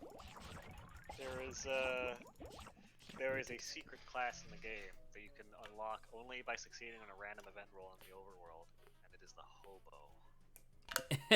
Okay. All right. The hobo's gimmick is that he has even stats across the board, so he's not good at anything, but he's not bad at anything. Fascinating. I like that. That's fine. He also has no unique skill. So I mentioned like the lumberjack can AoE like crit attacks. Like the blacksmith has an ability where randomly, if they're using a shield, they can just ignore all damage from one attack. Adrian, I can't hear you right now. Adrian, wait, I can't hear you. Sorry, it's just your voice is so like naturally dulce. Like normally in normal gameplay I can hear you, but when aliens are on screen I cannot. Okay. I don't know how to. Output volume on Discord is how much volume I hear, isn't it? Sorry? I'm looking at the settings on Discord. Output volume is how much volume I hear, isn't it? I don't know actually. See, this motherfucker keeps eating like 2 or 3 guppies at a time, and I'm like, come on, man. You're just delaying. No, don't eat the carnivore! Don't eat the carnivore! Don't eat the carnivore! Don't eat the Oh. Oh. Oh. Oh. The most attentive clicker game I've ever witnessed. This is the what? the most attentive clicker game I've ever witnessed. I like this game. It's a good game. Insaniquarium. Insaniquarium, made by PopCap, the same people that did Bejeweled and DBZ. yeah, Plants vs Zombies, not the new ones because those are garbage and lack a soul. But everything that EA makes lacks a soul. So who was surprised by that? Who made Peggle? That's also PopCap. Yeah, that's what I said. Who also made Peggle is what you were saying. Sorry, I heard it as the question, who made Peggle, question mark. No, yeah. Alright, dude, I need to get to, just let me get to 10,000 so I can get an Ultra Vor instead, which is my favorite category of porn. Sorry, what were you reading? I was reading something about Harry Potter. Nothing. You said something about hardcore category of porn? That's not what I said. That is very distinctly not what I said. I think I heard something about grandmas. No, you did not. You heard nothing of the sort, in fact. I feel like you're gaslighting me. I'm not gaslighting. You're gaslighting me! Did you just eat a moth, Zach? Did I? Shut up, fucking Zach. Which is funny, because my name is Zach. Yeah, I will say, by the way, so Grant has suggested to me over time many really good YouTube channels who some of which I am like an avid subscriber of, and like I enjoy their content as soon as it comes out. Other times I like check back in every once in a while. And I know it wasn't directly a recommendation from you, but I have been, and I think I might have already said this before, but I have been just straight up watching Oni Plays, like just catching up on their old catalog. That is a fucking great channel. Yeah. I really dislike how much of a dumbass Chris is sometimes. Like, he's very opinionated, and I really don't like sometimes when he just goes on. I know it's probably like comedic tirades, but like sometimes it gets really irksome. But that being said, my God, do they have a great dynamic. And I can't believe that fucking Lyle is on there, because I remember Lyle like from years ago. I thought I was having a conniption when I heard his voice, and I was like, there's no way that's the same guy, and it was. Guy, yeah. It was the same guy from Machinima years and years and years ago, and I was like, whoa, that's nuts. Can't believe that. Clyde, get that. Clyde, get it. Thank you. Yeah, I really like the. I am in the camp that really liked the Ding Dong and Julian saga. I 100% agree. Like, Ding Dong was really good, and obviously I wasn't there when he was like, you know, normally on the show, I guess. But it was, but it's just like he would counter Chris's bullshit, and it was funny. Of just like Chris would say something stupid, and then Ding Dong would be like, "Explain yourself, Chris," and then Chris couldn't, and I'm like, "Ha, that's an animation." It's very much there's compilation of Ding Dongs. There's one of my favorite compilations, like Ding Dong saying Chris like a disappointed mother. Oh, like the same thing of Dan saying, yeah, Dan doing that to Aaron. That's really funny. But yeah, Ding Dong tends to counter Chris's BS, while most of the friends nowadays just roll with it. Which is fine, because some like especially Zach. I really like Zach is definitely one of the reasons why I stuck around for like the newer stuff, because like him just especially with his voice, like there's something about his voice, obviously in general, but there's something about his voice that just like whenever he says something just batshit insane, it's just amplified in terms of how funny it is. Also, he does a pretty killer Trump impression. This is also true. Like the tone and the sound itself doesn't sound that much like Trump, but he has mannerisms down very well. I'm about to say he has his cadence down to a T. Like especially with the like breathing through the mouth every like 2 sentences. Yeah. But yeah, Tomar. I feel bad, but I do love when Tomar is tormented constantly. It's really funny. Tomar, look, that's you. Tomorrow looks like you. I watched that compilation, and it's literally just any time there's a bald dude with a beard. And I'm like, yeah, that's... Anytime it's either a bald dude or a dude with a beard or both. Oh, or both, correct. It's true. And sometimes none of the above. Yeah. Which is even funnier to me. I'm not gonna lie, that was my inspiration for that time where I was like, look, Zach, that's us. Ace Attorney. Oh, when it was just the programmers. Yeah. Oh, that's really funny actually. I didn't pick up on that. Dude, look how much fucking money I have. Oh my god. Every single one of these treasure chests is $2,000, and I have fish that just shit them out for free. Isn't that amazing? Isn't that great? Yeah. I will say that, like, we haven't played a multiplayer game on the channel in a very long time. Multiplayer as in, like, Don't Starve and stuff like that? Yeah, the ones where, like, the stream participants are also playing. That's the thing, is that, like, they're... Like, we could probably go back to Don't Starve, to be honest. Like, that's probably something... Like, there's not really a reason for me not to go back and do that. But, like, because I says it before, but, like, the objective of this channel... Oop, I just realized I could have finished... Oh, Gash the Shark!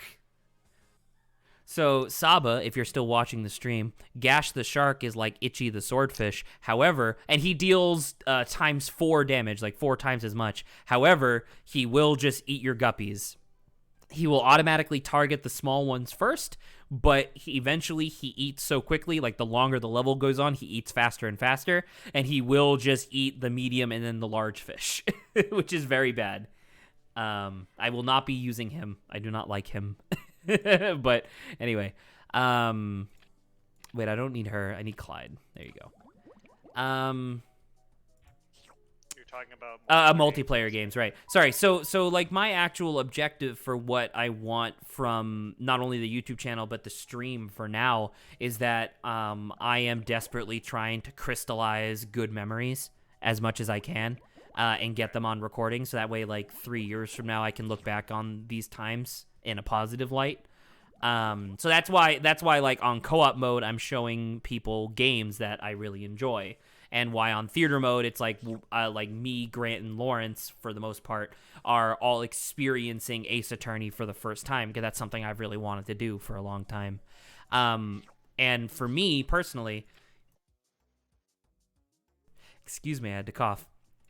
For me personally, I don't really like a lot of multiplayer games like that. Like Minecraft, I think is okay.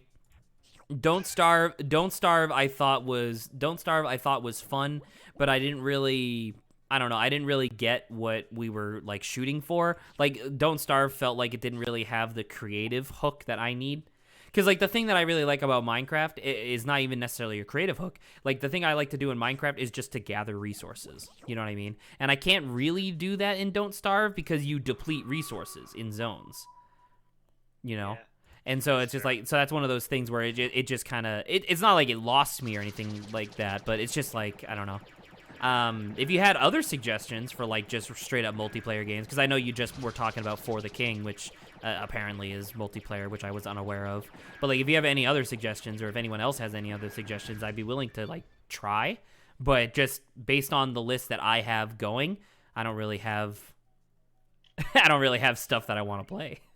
That's fair. Not only stuff that I want to play, but I also kind of, like, inherently avoid multiplayer games like that, because that would assume that people own them. Fair enough. I was laughing earlier because when you mentioned Minecraft, I just remembered the birth, the generation of Captain Fight Fist. Where we had the treetop thing and everything was on fire. And we had the fucking buzzsaw joke for like 3 times. Well, no, because it was the like my favorite part about that was that it wasn't even just the buzzsaw joke 3 times. It was the buzzsaw joke, and then someone else would lay down, and we'd all go like, "No!" Just the idea of like, "Oh man, I'm tired." No. Fucking 4 IQ characters. I love it. It's pretty good.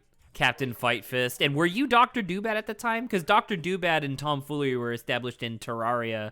Was that before or after Minecraft? I don't remember. Well, that was during Minecraft, where I was like, "You have to come up with a name, Zach," and you're like, "Tomfoolery."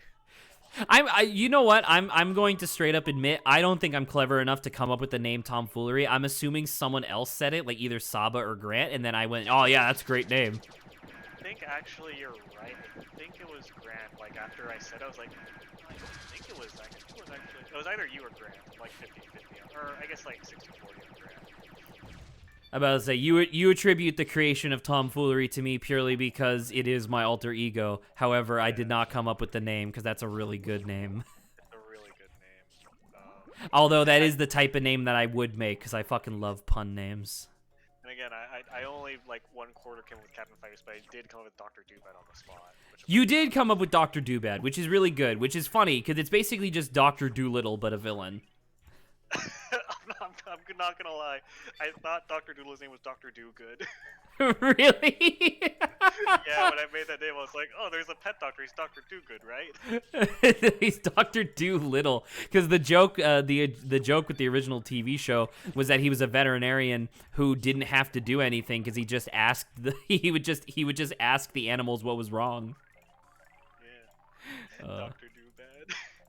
That's really good.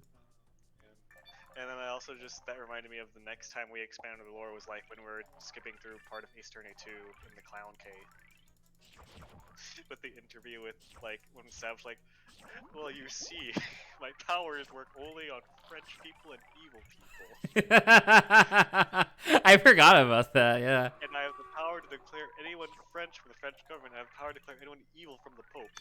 Yeah, right, I forgot about the second part. I remembered him being able to declare anybody French. I didn't forget, I forgot about him, anybody, yeah, from the Pope. That's really good.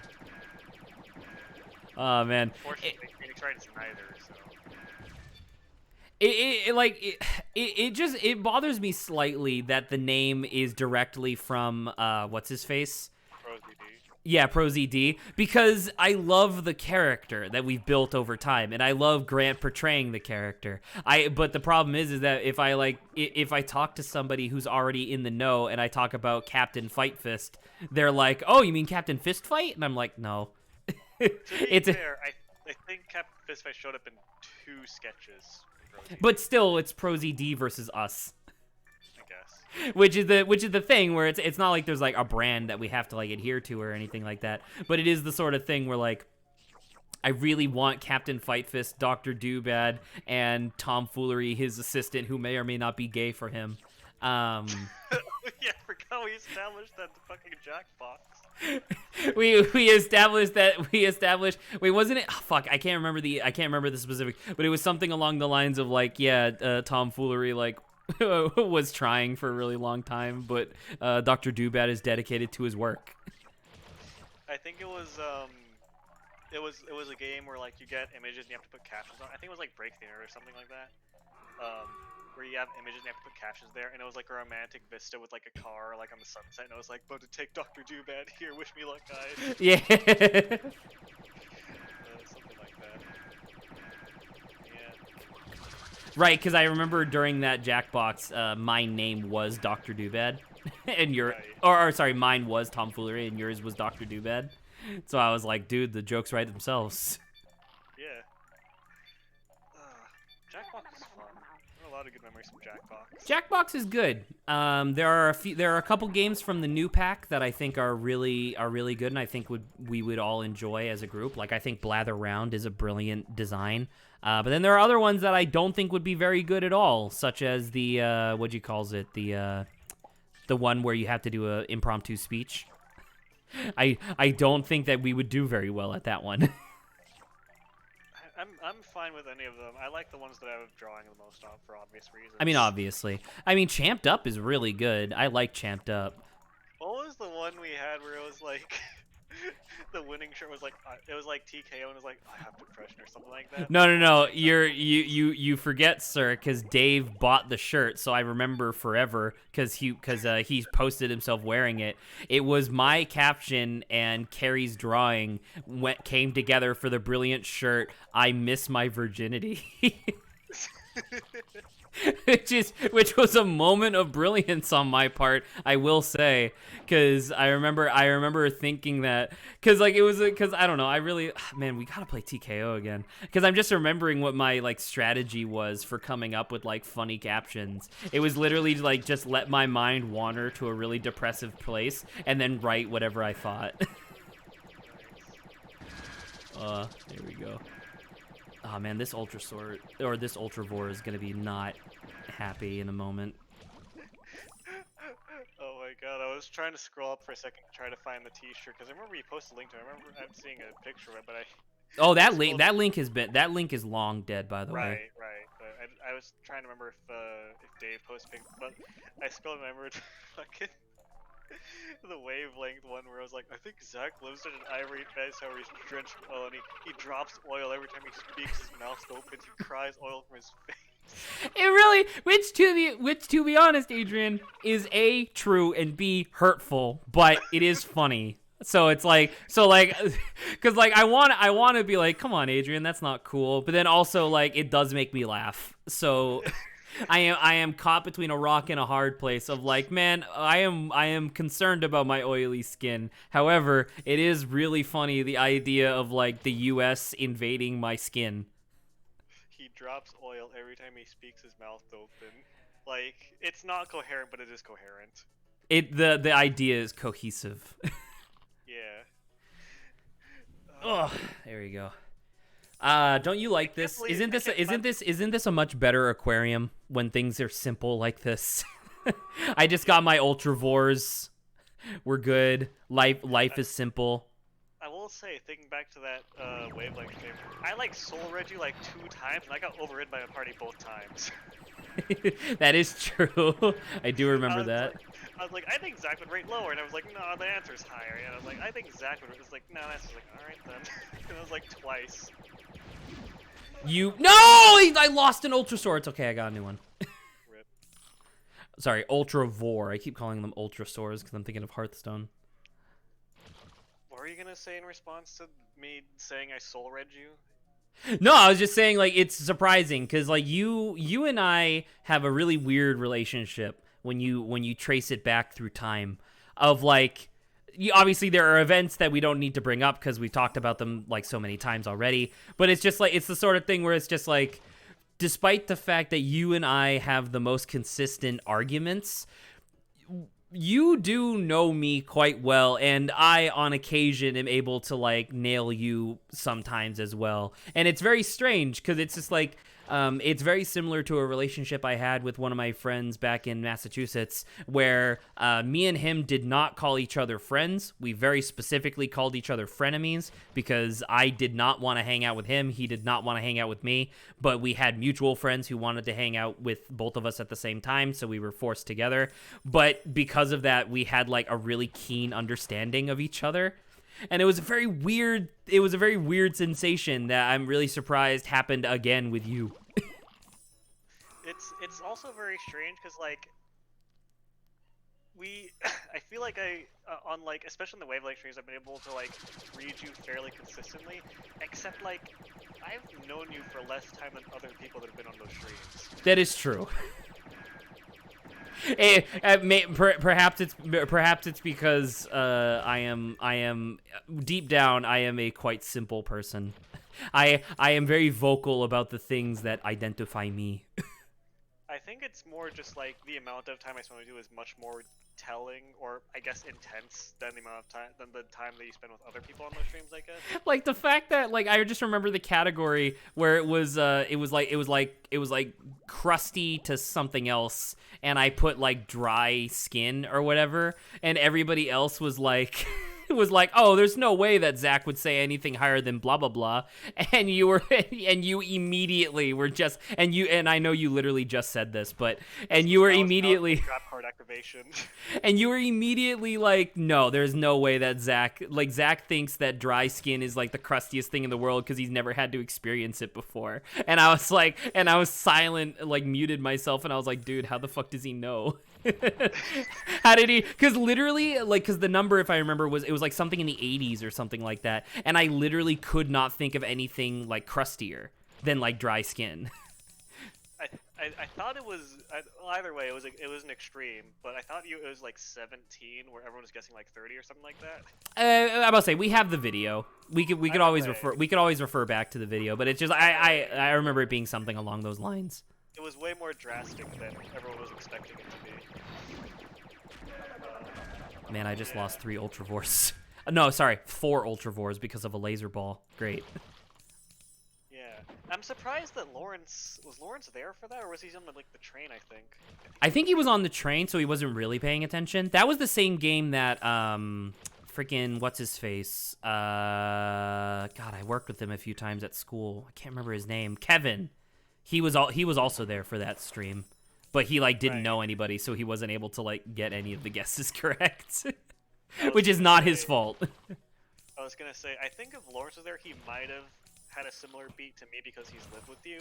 I will say Lawrence and I lived together a lot longer than you and I lived together, so he probably would have picked up on it. I think you're right about that. Oh, sorry, Saba asked a question. Man, I forgot to ask this before. I know I got others' opinion, but I wanted to see what your first impressions of me were since we are a bit on the topic. So I guess that's a question for you, Adrian, because I think Saba and I have already talked about this. But the first time you met Saba, either at game nights or or on stream, what was your opinion of Saba? It was definitely game night, except it was very strange and awkward because like I was going through a bad time in life at that point. You and were? Yeah, I was like very badly. That's why I eventually dropped out because it got very bad. Man, I don't pick up on that stuff at all. My bad. I mean, either that or I'm just better at hiding it. But either way, right. I was about to get to that. During game night, I remember being cordial and being like, "All right, there's another person at game night. I might not see him later, whatever." And then like class came around, I was like, "Oh shit, she's over there. That's in class." I'm just gonna pretend that You don't recognize her, really? Yeah, cause like I don't know. You felt awkward about it. Yeah, cause I was at that time. Class was incredibly stressful for me, where I was like, everyone's paying so much attention to me, and I'm gonna be fucking shut if I do anything. So it's like, I better stay quiet, keep my head down. And it was like, I remember distinctly, like the next day in class, I was like, oh fuck. Like, oh shit, there she is. Like legitimately, like class was very stressful for me because I was like, in class you're supposed to like, you know, ask questions and learn things. Except I was terrified of asking questions and learning things because I was like, oh, I think I'm stupid. Adrian, it's college. Like, well, that's the thing, right? Is that as I said, it was a horrible time for me in life because I was like caught between like I need to do this thing because this is the logical thing to do. However, I have anxiety that's very bad right now. Right. So, like, okay, that makes sense. That's the reason why I dropped out of college, because like I couldn't get past basic like texturing because I was like, oh, I have a decent grasp of the subject, but I have some holes in knowledge I need to fill. However, Lauren and Janine are in this class, and if I ask a question, they're gonna think I'm a fucking moron. Oh no, that's really unfortunate. So I ended up ditching class, not even showing up to that class a lot, because I was like, I'm terrified of those two seeing me be weak. That's a really interesting conundrum that exists in general, because like I guarantee you, like obviously, like if you had just like talked to either of them about it, they would have been like, oh no, of course not. Like if you need to ask a question, it'd be fine. But anxiety specifically puts the thought in your head of like, I can't do that. Right, but it was also exacerbated by the fact that like that was like. I still had my mind. I felt horrible about making Janine pay for groceries. I'm about to say, I do remember that being a sticking point among conversations about like the roommates in general at the time. But to be fair, you did make the good argument of she was eating our groceries and she was living there most of the time. But yeah, it was a little rough. I didn't go about a very diplomatic way. I wasn't very diplomatic about it. I don't know. Like let me know if this particular memory like triggers anything, and then we'll like move on to a different topic because Saba's been responding in chat. But do you remember the time where I sat down with you at the kitchen table? And we were specifically talking about Janine because you had a lot of grievances with Janine, and I wanted to talk with you so that way I could like mediate the conversation. And you specifically, like while we were talking, got up to go open their bedroom door. I don't remember that. I thought in my head the memory was like we were talking and I was like, they're probably listening already right now. So because Janine, because this conversation I'm about to say was obviously back when Janine and Lawrence were still together, so the three of us talked at the same time, and Janine, I don't say this to like make you feel bad, but she was in tears because she was like, because This she made me was feel awful. because she was like, yeah, we were just sitting in there and we heard that you guys were having a conversation, but we were trying to like do our own thing. But then Adrian came in and cracked the door open so we couldn't ignore it anymore. And we heard a lot of the things that you were saying, because I was also saying things that weren't, super complimentary. And she was like, yeah, that really upset me. But she was like, it did bring up a lot of good points. And I was like, well, I'm glad you were able to get something from that. But I remember that very distinctly, because I was really afraid that was going to create like a huge fissure in the roommate stuff, because I really wanted all of us to like get along, and I clearly tried to do that a lot, and I was really worried about it. But I was really glad that by the way, Lawrence advocated for you super hard, as well as me, but Lawrence more specifically was like, he means well, and that was cool. So there you go. So what was Saba's response here? Both of you haven't said. I haven't talked about my initial impressions of you, Saba. I don't know if I want to. It's a little embarrassing. Jesus Christ. What? No, I don't know. I'm just like, what would Zach's first impression be of Saba that'd be embarrassing? I'm about to say, I'll talk about it if you want. I'm very open. She's one of my fucking hate women. No, I'm about to say I'll talk about it in a second, but well, to be fair, I barely recognize people too, but yeah, we were put into a group too. Lol, yeah, I ask a lot of questions. So that's Saba responding to her being in the same class as you. She also didn't recognize you, apparently. No, when we discussed it at the time, you were upset about it because you were moving? I don't know what you're talking about, Saba, unfortunately, but I do remember the first time. So I basically met Saba twice. I met Saba the first time I think it was my first year at Cogswell, and I'm not continuing forward because I have to remember this specifically. It was my first semester at Cogswell, and we were doing the creative writing intro class, and we were both in there. And I remember my first impression of Saba was that I was like, oh, dude, she kind of cute. And it was one of those things where I was like, am I really going to try to get into a relationship like this early into like my stay in California? And I ended up eventually like opting to not, because I felt like that would probably disrupt my education quite a bit. And then obviously we just didn't share any classes for a while. And then comes back around to when I was trying to invite more women to game night, because it was a complete sausage fest. Not because I wanted like more date material or whatever, but just because I wanted people to be more comfortable in the situation. And so I remember, I saw Saba in the hallway. I think Saba was hanging out with Chris at the time as well. And I was like, yo, Saba was pretty cool. I should invite her. And then I did. And then Saba didn't show up for the first 3 that I invited her to, but she kept saying that she'd be interested. And then she showed up for the 4th one, and it was totally fine. And I remember, this is like a tangent off the tangent, but I remember Grant, Bobby, and I think Lawrence, that makes sense since we were all living together, but Grant, Bobby, and Lawrence then confronted me after that game night was over and asked if I was trying to date Saba, because the last time I just cold called somebody into game night was Celine. Do you remember Celine at all, Adrian? No, I don't. She was Not a, even a little bit. she was an art student. She came exactly once to game night, and it was one of those things where I was trying to get to know her a little bit better, so I wanted her to like spend time with the people that I spent time with. Did she have like purple hair? Or, like, No, blue she hair? was very specifically like platinum blonde. She had like a tiny mouth. That's like one of the main things. She was white.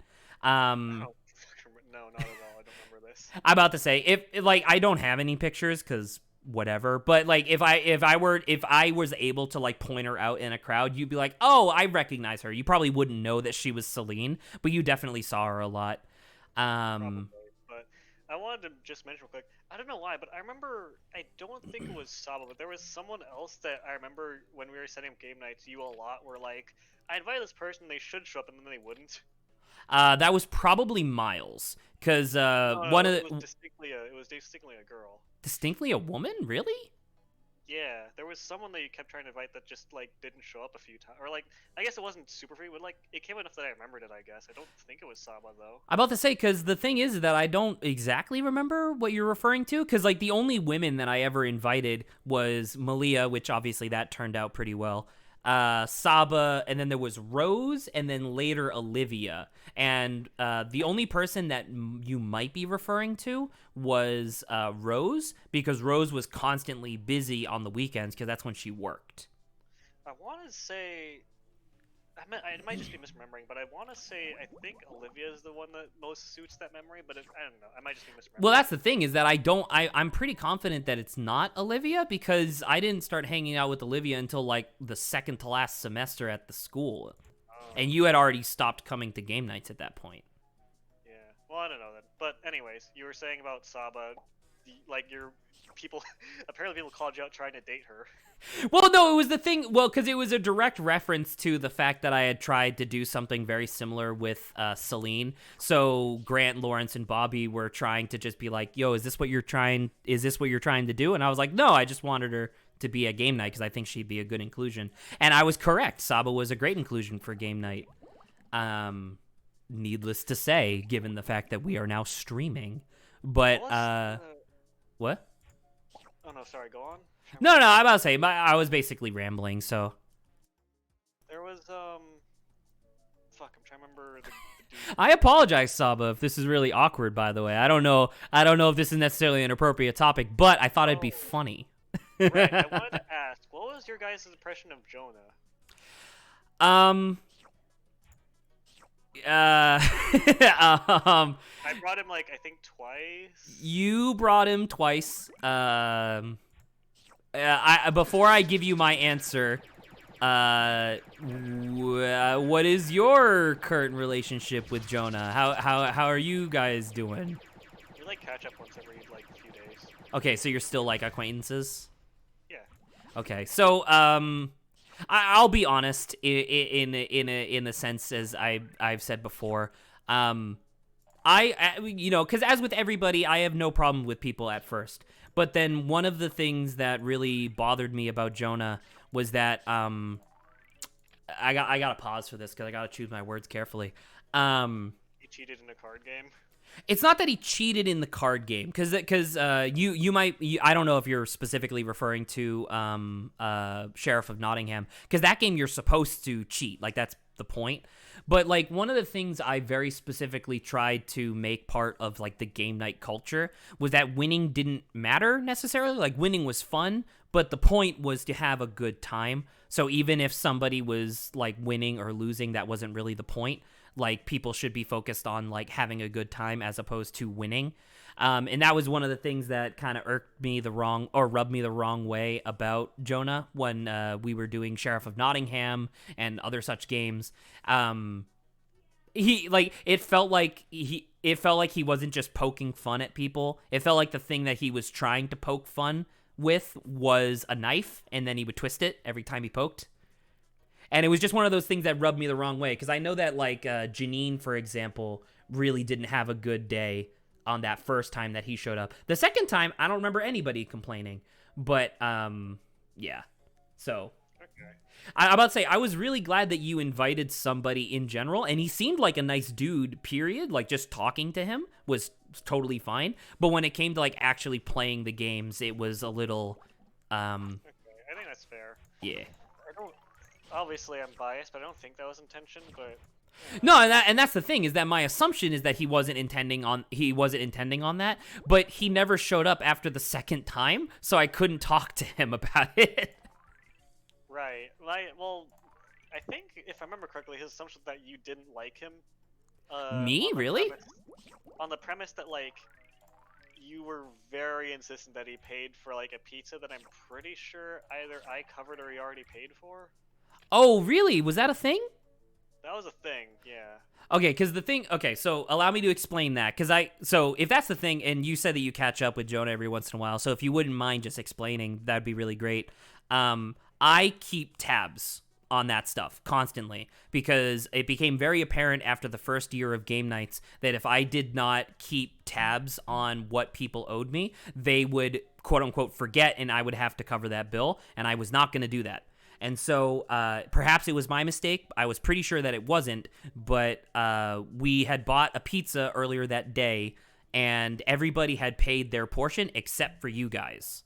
And so I asked for Venmo pay, and I do recall that you said, I don't remember if you said you would cover, but you said that, yeah, we'll get to it in a little bit. And I was like, okay. And then the next game night rolled around, and I brought it up. And then you both got on your phones and paid me. But then I never actually, or at least according to what I saw on PayPal, because you paid me through PayPal, I never actually received the payment, and then I let it go. Because I was like, now it's just, like, awkward. Really? Yes. So, once again... We definitely lost money over that, so... Who, you guys did? Yeah, we both lost money, so I guess PayPal swallowed, or Venmo swallowed it, I guess. Because that was the thing, was that, well, it wasn't Venmo, because I remember for whatever reason, Venmo wasn't working at the time. Like, I remember, actually, it was specifically Jonah, because he was like, oh, how much do I owe? And I was like, oh, it was this much. And he showed me on his phone, like, here it is, this is your account, and then he hits the thing, and then I, on my phone, look, and I'm getting nothing. You know what I mean? And then we ended up doing it through PayPal. But yeah, I'm really sorry about that. I I wish someone would have mentioned that, because, like, it was the sort of thing where it's just like, I wish I had the opportunity to talk to Jonah about the idea of, like, winning doesn't really matter. It's about having fun. And I really don't tolerate it when people are having fun at other people's expense. But I'm really disappointed that something like a misunderstanding about payment like ended that early. That's a shame.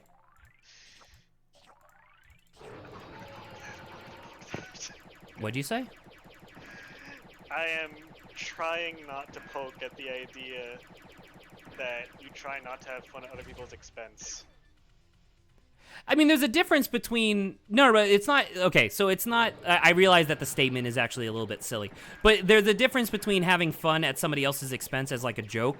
Because, you know, I do have a tendency to, like, make those kinds of jokes or to bully a little bit. I wasn't paying attention. I accidentally healed him.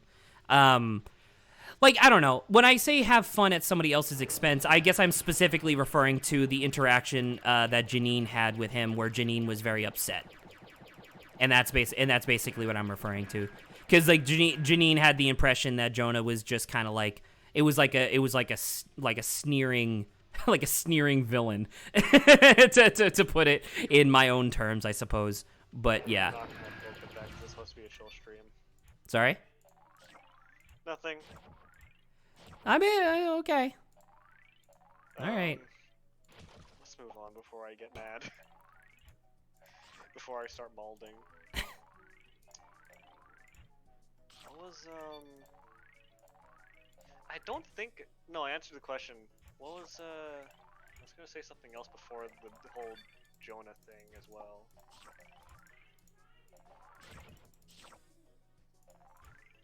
Oh, I guess Sawa's in chat, if you have the wherewithal. What was your first impression of me and Zach? There you go. Sure. You never answered that. Or I guess, at least not for me. I don't remember Saba answering about me. And I will say, I've met Saba a couple times. I don't remember at all what she looks like. Short, vaguely Persian. Short is the only thing I don't even remember that much. I only know it because you and Saba reiterate that sometimes. Well, I mean, that's like the joke. Right. So yeah, Saba, answer the question. What was your first impression of me and Adrian? It's just lols. I'm about to say she's just lolling really hard right now. Epic lol.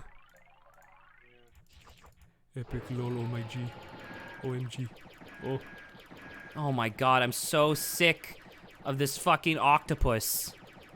What about the other guy, the buff guy? What's his deal? He's literally just like a slightly stronger version of the first alien you fight.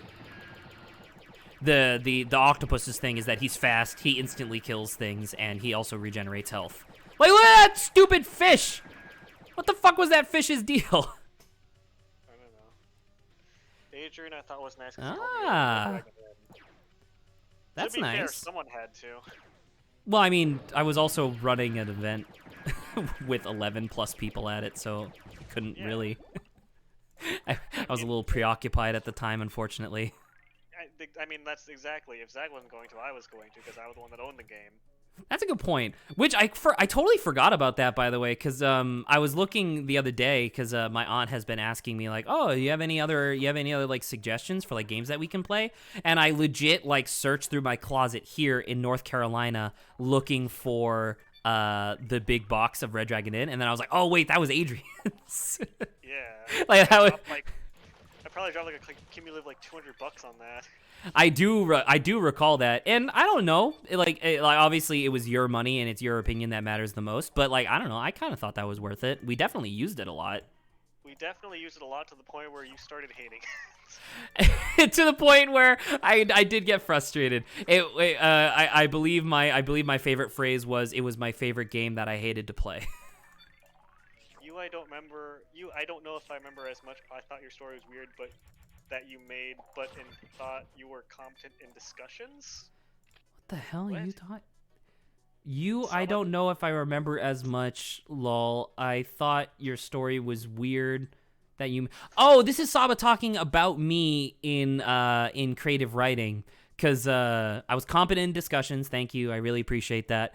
But yeah, we had to do like, we had to write like an original story or whatever, and Mr. Skolnick, I refuse to call him Professor, just because it would upset him. He specifically was like, don't do anything too weird because you probably won't be able to make it work. And I was like, go fuck yourself. And so I did. I wrote a story about Jake, the Rake of the Lake, which was a story about a lake, or about a rake that regains consciousness at random intervals, and he observes the world around him, and the narrative is actually the world that he's observing, as opposed to the narrative about him. And that's literally it. He's literally just a rake that's stuck in the middle of a sandbar in the middle of a lake. Like a garden rake or like a thief rake? No, like a garden rake. Okay. Yeah. And that was literally the story, and I thought that, and I was happy with it. I thought it was an okay story. The Rake of the Lake sounds like the name of like a bandit. A what?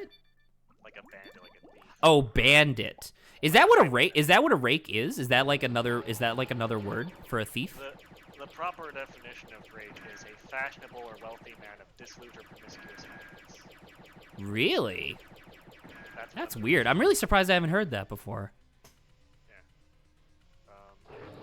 It's basically a like shitty font. Oh, right. Sorry. Saba corrected me. It wasn't just like a generic creative writing thing. We were supposed to write a fairy tale. And so I wrote a fairy tale about Jake the Rake of the Lake. Skolnick is one of the other classes that I immensely was stressed out in and didn't show up to a lot for the reasons For similar reasons as before? Okay. Yeah. I was getting very stressed out and it was very bad. And then I dropped out in like early February, and then something very interesting happened in March where I was like, that's strange timing, but okay, I guess I'm good to stay home now. Do I already know what this thing is? Yes, it is the reason that we're all in lockdown. March. Good. Okay. Good point. Good point. I didn't actually think about that for a second. I had very fortuitous timing with my mental breakdowns and like crippling anxiety, I guess. Well, yeah. Yeah. about as timing as that stuff can have. Yeah. Saba agrees that Skolnick can be tough sometimes. I think that Skolnick is kind of an asshole for the sake of being an asshole, but whatever. Saba continuously defends him, so I'm not going to argue. I was too busy having anxiety attacks in this class to judge his character. I guess not full-blown anxiety attacks, but I was very anxious in this class. Yeah. Because it was writing, and writing can be a very normal thing. Especially for me, specifically. I hate writing in front of other people. Saba replies with Kappa. Don't eat my Ultra Vor, please. Thank you. Oh my god. Die. Oh my god. Man, so I mentioned that I occasionally catch up with Jonah. Jonah. I know Jonah by the name Arcade because that's what's going on Discord. But yeah, so I don't actually use Jonah or remember. I have to remember. But anyways, I catch up with them once in a while. they were extremely excited for Cyberpunk last month, and like up until it was about to come out, and I was like, cool, good for you. And I haven't talked to them since it came out about Cyberpunk. Well, that'd be an interesting conversation. Yeah, I don't want to shit on this parade. Cause like, cause like I'm obviously very excited about Baldur's Gate 3. Because Yes. D&D, and I'm a sucker for high fantasy D&D specifically. And that game has a lot of glitches because it's early access, but it's early access and it's fine. Right. Like some people were disappointed, but most people were like, it's early access, whatever, which I agree with. But like Cyberpunk, Cyberpunk is in a weird position, in my opinion, because it's like for 8 years in development, or sorry, for having been 8 years since it was announced. That's my point. It's not the 8 years in development; it's the fact that it's been announced for 8 years that irks me. I But think yeah. I heard that like CD Projekt Red's like stocks like dropped like a huge amount after that. I must say I didn't hear anything about that, but that's interesting. I want to say the number was like fucking like 26%, but there's no way it's that big. I must say that's pretty large. I might have missed a decimal or something, but it dropped significantly at least. I about to say that's like the 26% would be like enough to like. Well, actually, who knows? Maybe they save their money like a good company, but 26% would be enough to like shut down a company. So I would believe that they lost a lot of stocks over it. I don't know. It's weird because like the thing is that like a lot of stuff in Cyberpunk does work. It's just the stuff like I don't know. It feels like they focused too much on some things and then neglected others. You know what I mean? Like basic things. And I know I already brought it up, but it's mostly because it's like ludicrous to me that they let something like this go. But how do you have a game about being like an immersive RPG in this like super cool like high-tech future sort of thing and you forget to make them sleep well? And that's like really easy to fix. So like I'm just like, how did no one notice this? I guess I don't know. Say that obviously I follow circles that are, as Zach knows and has protested to before, risque at times to say This the is least. true, yes. But I follow them because they make money sometimes. Right. What the fuck? No! Jesus Christ. Oof, all your fish have died. You okay, Zach? You alright there? All right, well, starting again. You were saying, Adrian.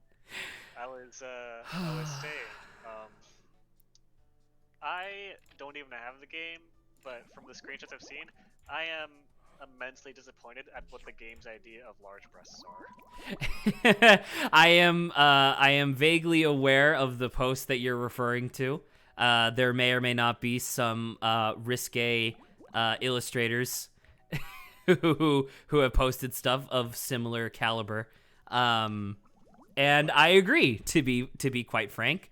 It feels like that was a choice by an executive as opposed to a creative choice, because there are people in real life that have breasts that are larger than that in normal capacity, like even without any sort of augmentation, and it's just like, I don't know, that's very strange. Yeah, it's very bizarre, and it's like, for touting, I go on Tumblr a lot because I'm a filthy leftist, but like, Fair. a lot of people were touting how like, oh, it's gonna be so immersive and inclusive, and it's like, and it is, to be fair, or inclusive rather. I don't know about immersive, but it is extremely inclusive, to a fault maybe. I wouldn't say extremely from what I've seen. Are you sure? You can, I guess you can be a woman with a penis, from what I've seen. What I've also seen, apparently voices are locked to genders. Oh, I didn't. Okay, so I didn't hear about that. I'm about to say the stuff that I was more or less familiar with was a lot of like character model stuff of What like. I've heard, voices are locked to genders, and I don't know if this is true, but I think I read somewhere that like there's either little or no body customization as far as body shape or type. Like you Oh. can't be fatter or muscular than anyone else. That's really weird. Fallout 4 did that. I'm about to say that's really weird given the like objective of the game. Right. So you'll have to be the same shape of Ken or Barbie doll. That's quite strange. I hope that's not true. I hope you can change like at least like at least the basic like skinny fat muscular triangle. Yeah, about to say I'm really surprised that that's not literally a triangle that you can like scrub across. Like that's basic, but it's competent and functional. Am I really just gonna play 4 hours of Insaniquarium? You said you were gonna switch to a different game. Yeah. Right, but by the way, this is the last level. In the entire game? Yeah, you can tell by the fact that the egg costs the maximum amount of money that you can have at one time. So yeah, this is the last level. After this, you have like a special boss fight, and that's like neat, I guess. But yeah. Please. I'm not gonna lie, completely forgot that the game just instantly ends when you lose your last fish, because I had enough money to buy another Ultrasaur. And I was just gonna do that. Please stay away from her. Get away from her, you bitch! You bitch! That was the first time. Skolnick was the first time I watched Alien. You know what? And I think that was actually one of the really nice things about his class was that it did give people the opportunity to see a lot of really good movies. Oh, I remember something I wanted to mention earlier. Yes, what? About first impressions. You remember Kyle? Kyle the advisor? No, he was a student. You have to give me a last name. Campbell. Vaguely, you'd have to describe him. The name sounds familiar. He's like about our height, maybe slightly taller, white, like a quiff blonde hair, a little bit chubby. Usually wore like a blue Fallout jacket. Do you have a description of his mannerisms, perhaps? How do I describe him? Like what would be an example of mannerism in this description? I mean, like, how about I supersede this a wee bit and I describe someone else? Like, were you familiar with Brandon Weekly? No. You were not. Okay, never mind. So in that case, this will not work. I don't know, like, mannerisms are just like, you know, how did they talk? How did they normally interact with people? Stuff like that, I guess. Oh, I think I remember. He helped me make chili that one time. Oh, wait, hold up. Was that the same day? And you may or may not remember this. Was that the same day where I had beat Nier Automata and I was fucking shedding a tear on the couch and you guys had just walked in and you were like, "What the hell?" I don't remember that. Maybe. Was this was at the first apartment, right? This is the first apartment. Yes, I do remember them. Are you asking me what my first impression of them was? Yeah, because I thought I tried to bring them to game night once. I'm about to say I recall you bringing them like a few times, and I'm here to say that they didn't really leave an impression, and I don't know if that's just because I didn't really talk to them, but yeah, I didn't really have anything to say about them. Please stay away. Oh my God! Stop eating all of my fish! Kyle's a cool guy. I don't talk with him much anymore because we had some drama between mutual friends, but he's a cool guy. Well, that's good. I'm glad to hear that they're a cool guy. He went to the same high school as me, and so he's basically just the version of me that didn't leave school because of anxiety and is better at art. Well, and is better at heart. There you go. Better at art, just more intelligent, better grades. Woof. He's like me, but better. There you go. Come on, please. Just end it. Saba, I don't need the crab. The thing is, I just need to get my economy going so that way I can buy shit. The only reason I lost the last one was due to bullshit RNG with the location of the alien spawn, where it just ate all my fucking ultravores. Well, speaking of things in your... what's the laser gun that you can get up there? So that's an upgrade. So every time I click, I'm dealing damage to the alien. That is an upgrade to how much damage I am dealing per click. Oh. Yeah. Is that always up there? Some levels it's not, some levels it is. I just realized that I just bought that I just realized I bought that carnivore for nothing because I don't have any guppies to feed him. Oh god, I'm a fool. Why am I a fool? Rip. Answer me, Adrian, answer me. You're a fool because it's funny. Because it's funny. God made you a fool as a funny action. It's a funny. Which, by the way, I did bring that up to my. I'm just gonna call him Uncle Scott for the sake of brevity, because we were doing like board game stuff yesterday, which is the reason why I delayed stream. And I mentioned the idea of the funny action for the potential D&D stuff that I'll be DMing for him relatively soon. And he was like, dude, I fucking love funny action. And I was like, me too. It's a good idea. Like, can you think of any funny actions that might happen? It would largely be situational, is the thing. Like given any circumstance in a D&D campaign, like if we're just in normal combat, no matter what it is, I could probably come up with a funny action. But you asking me for like a funny action out of the blue, I could not. If you present me with the situation, I'll come up with a funny action. Okay. That's a prompt, by the way. It's hard to come up with stuff on the spot, isn't it? There's a party. No, it's in the middle of it. There's a party. There's a party, and you're not invited. What's the funny action? All right, my funny action, at least in my opinion, it'd be a funny action.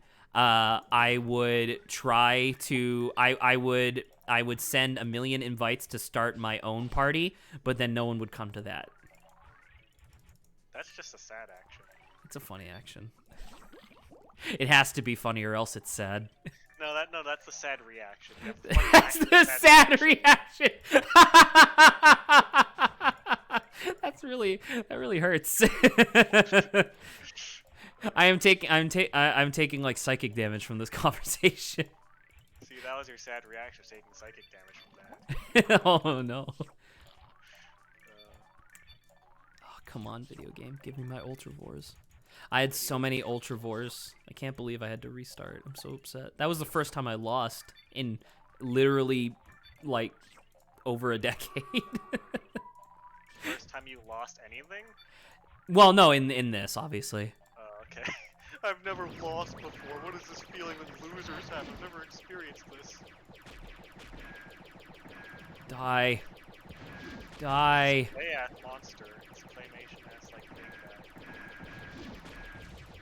guy. Like, fucking, what's his face?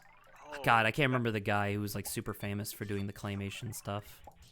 Well, Old either school. Way, that reminded me, I was reading up on old D&D campaigns, because, there's a modern D&D campaign where you fight a vampire and go through his, like, evil domain and kill him. Right? Okay, sure. And I was like, this is kind of interesting, but if my party's reaching the end of the campaign, I want to know what I can do after that. That campaign is part of an extended universe called Ravenloft, where the vampire's the big bad, but then there's also, like, varying other lords of different nearby areas. That's And neat. they're all based on varying, like, either gothic horror elements or just, like, different elements in general. So one of them is, like, the vampire Dracula guy is, like, the main bad guy, but then there's also one where it's, like, an apocalyptic ruin that's overrun by, like, mutated goblins. There's one where it's, like a pirate, or, like, there's a bunch of ones where they're just based off, like, varying noble or things in gothic horror in general. One of them that really interested me was, like, there's one based on Frankenstein, and the realm itself is based off Frankenstein, or Frankenstein's monster is the lord of it. And there was an old campaign that I looked up for an older version of D&D where the campaign starts with the players going to the land, getting knocked unconscious, and then waking up as brains in jars, and then waking up later again inside of, like, flesh-golem bodies. That's And- really neat. And then Frankenstein, the guy is like, "Hey, you're awake now. You have to follow my orders, or you're never gonna get your bodies back, and you'll decay after like 3 weeks." And then so you start off in like clay golem mods, which have like bonuses and negatives because you're a not clay golem, flesh golem. Yeah. Like, most of the party would be stronger, but also you have like worse mental stats. And then later on, the doctor is like, "All right, I'm gonna return you to your bodies now for helping me do this thing." You return to your bodies, and then you wake up, and he's like, "Cool, I returned you to your bodies. You could kill me, but I replaced your heart with a wereboar heart, which will die in 3 weeks unless you help me with another thing." Okay, so it's just so it's like a string of the players being tricked by this guy, Kind of. I mean, it's less tricked, more just point blank. You have to do what I say, and you Or could else you easily die. kill me, but you won't. Yeah. That's kind of fun. It's a very interesting of like, you could easily overpower and kill this guy right now, but you won't. But you won't, because if you do, that's going to cause you more trouble. If you do, then you're either stuck in a flesh golem body or you're going to die in 3 weeks. That's fun. I like that. I will say that I thought on like that would probably on like from the DM side of things that sounds very fun, but like I can imagine a lot of players would definitely like hate that and feel betrayed, depending on whether or not they trust their DM. It's like, oh, I made this entire character. You told me I'm stuck in this fucking flesh golem character now. Ah, because of like the bait and switch. Yeah. Maybe that would be like a fun campaign for like a returning or reoccurring cast or something. You know what I mean? Like this would be like your 3rd session or something. Because I mentioned that. What the fuck? Stop! I need to focus for a second. Give me a second. Give me a second. Give me a second. Give me a second. Give me a second. Okay, I only have 3 left. Never mind. I mentioned I wanted to after that campaign was done, I wanted to both A, start a new campaign group because I like that group, and B, do one-shots with the group after they beat the main vampire guy where they depose other like Dark Lords. Uh-huh. And I was looking at old campaigns for inspiration, so that's probably going to be one of them. I'm thinking I'll truncate it so they don't have to do the part where they return the body, but they still are held hostage. But like, the idea of being put in the flesh columns, I think, is a cool idea. But I don't know, it's weird because like that module where you put in the flesh columns is supposed to be for low-level characters, where like being a flesh column is almost objectively better than being a low-level character because you have way more strength and hit points and stuff. Whereas right now they're already like high-level characters, so being a flesh column would be like a nerf to most of them. It's an interesting return to like an original state sort of thing. Like that. Yeah. Will you hurry up and eat the motherfucker? Thank you. Look at my ultravores. Look at them. Aren't they neat? That I was intrigued because like I found the old campaign module where it was like I found it and I was like, oh, it's called Adam's Wrath, whatever. This will be fine. And then I read a review for it and it was like, I don't want to spoil it, but this starts with you waking up with something around your head and eye. And I was like, well, that's interesting. And I looked at it and it's like the thing referring to is one of the first things that happens is you wake up with realizing you're just a brain and eyes in a jar. And I was like, oh, okay. Quite clever. Quite a clever way of describing that. Yeah. Eat. Eat, motherfuckers. Eat. I just saw a good meme on Tumblr. Tumblr. Help, girl! They put me in a bad game. Oh. Poor Keanu. What do you mean, poor Keanu? He barely even understands what a video game is. Yeah, but He's still a nice guy. I'm sure his performance is still fine. yeah. I mean, I wouldn't be surprised if the first cutscene he's in, you see his dick clipping through his pants. But Which is that's another big thing that I'm really surprised that made it to launch, but you know, whatever. crunch time. So much crunch, like enough crunch that like several of the employees had to be like checked into hospitals. I read at one point that there were 80-hour work weeks. I mean, that's what crunch time is basically. Right.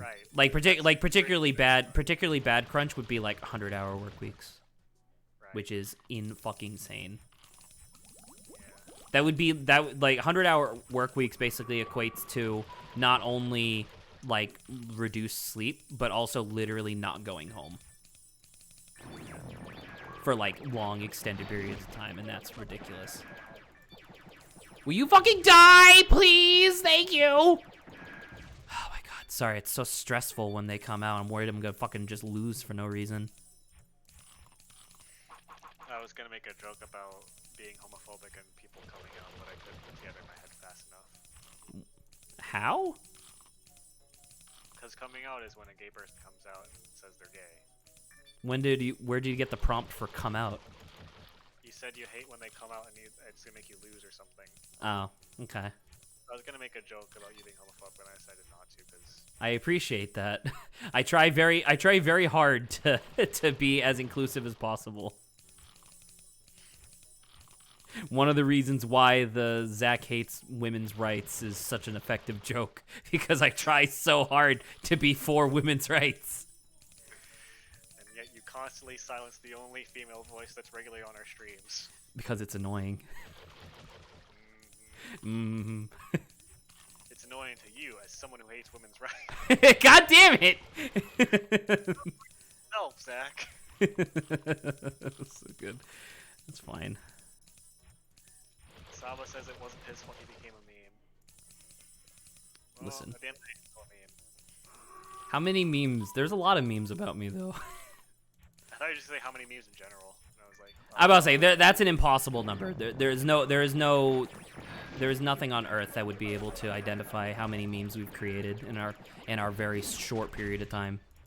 like average, like, I don't know, fucking, at least between like 2 to 30 a month, probably. 2 to 30 a month is obviously a wide range, but I think that is extremely accurate. Yeah. Look at all my fucking treasure chests, yo.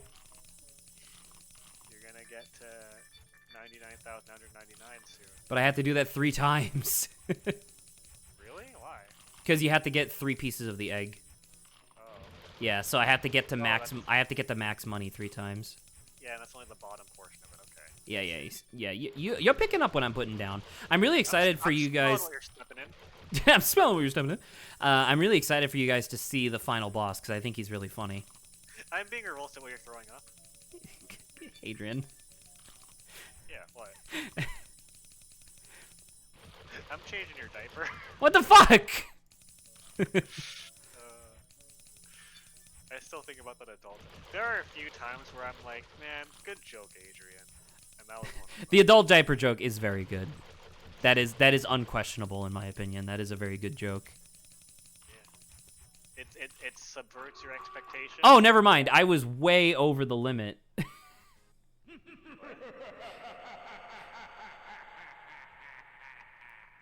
Look at that. So the idea is that the final pet is really strong and the evil mastermind steps in and he stops you. Oh. So I gotta save them. But look, it's all my pets.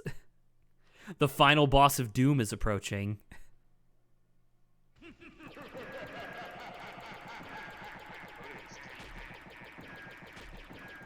What was that? I think you're the one that introduced me. What was that one series where there was like a fucking weird teeth monster or something? You're gonna have to wait a minute. I can't hear when the laser's firing. I apologize. just let me fucking spam click for a hot minute and then we can just chill in the virtual tank. We live in a virtual world. Read me what Saba's typing in chat. It wasn't fucking me. Bible thumb, Keanu Lol. That was a bit ago. That comment. What? No. Oh, she goes what because of the guy, the alien. Oh my god, look how many pets I have left. They're all dead. Come on, dude. Let me just kill you. Ugh, my finger hurts so much. Come on. Come on, you son of a bitch. Just die. Nico is gonna be my oh, never mind. Nico's dead. Shit. Why are none of my pets helping? I have pets that are specifically combat oriented. Why are they not helping? Are they supposed to be helping? No, but it's just like logically it would make sense if they did. Because Itchy and Gash are specifically pets designed to like help you in combat. So it would make sense if they would help you in this final fight, but they don't. Come on, I only have 4 left. Prego has to live. Prego can make more fish, so she has to live. She has to be the progenitor of the goose. What the fuck? The game crashed. Oh, rip. I was watching on Twitch, so I was behind. Oh, God. Well, game's done. No, it's not done. I'm going back in. I don't think Really? I don't think I have to do that level. I don't think I have to do the whole level again. I'm not sure. Do you want to bet on it? Yeah, no, look, see, I just had to do the final boss. Oh, okay, that's not as bad. Yeah, so I'm just going to do the final boss again. Okay. Game crash, no. There might be an exception because they have updated this game like several times for like stability stuff. And as anybody who's done any programming knows, just because you're come on, die. Just because you do something for stability reasons doesn't mean it doesn't break the game. So they might have busted it. Who knows? Stop. You stop. Stop. Prego's dead. No. Waddler has to live. Waddler's the whale.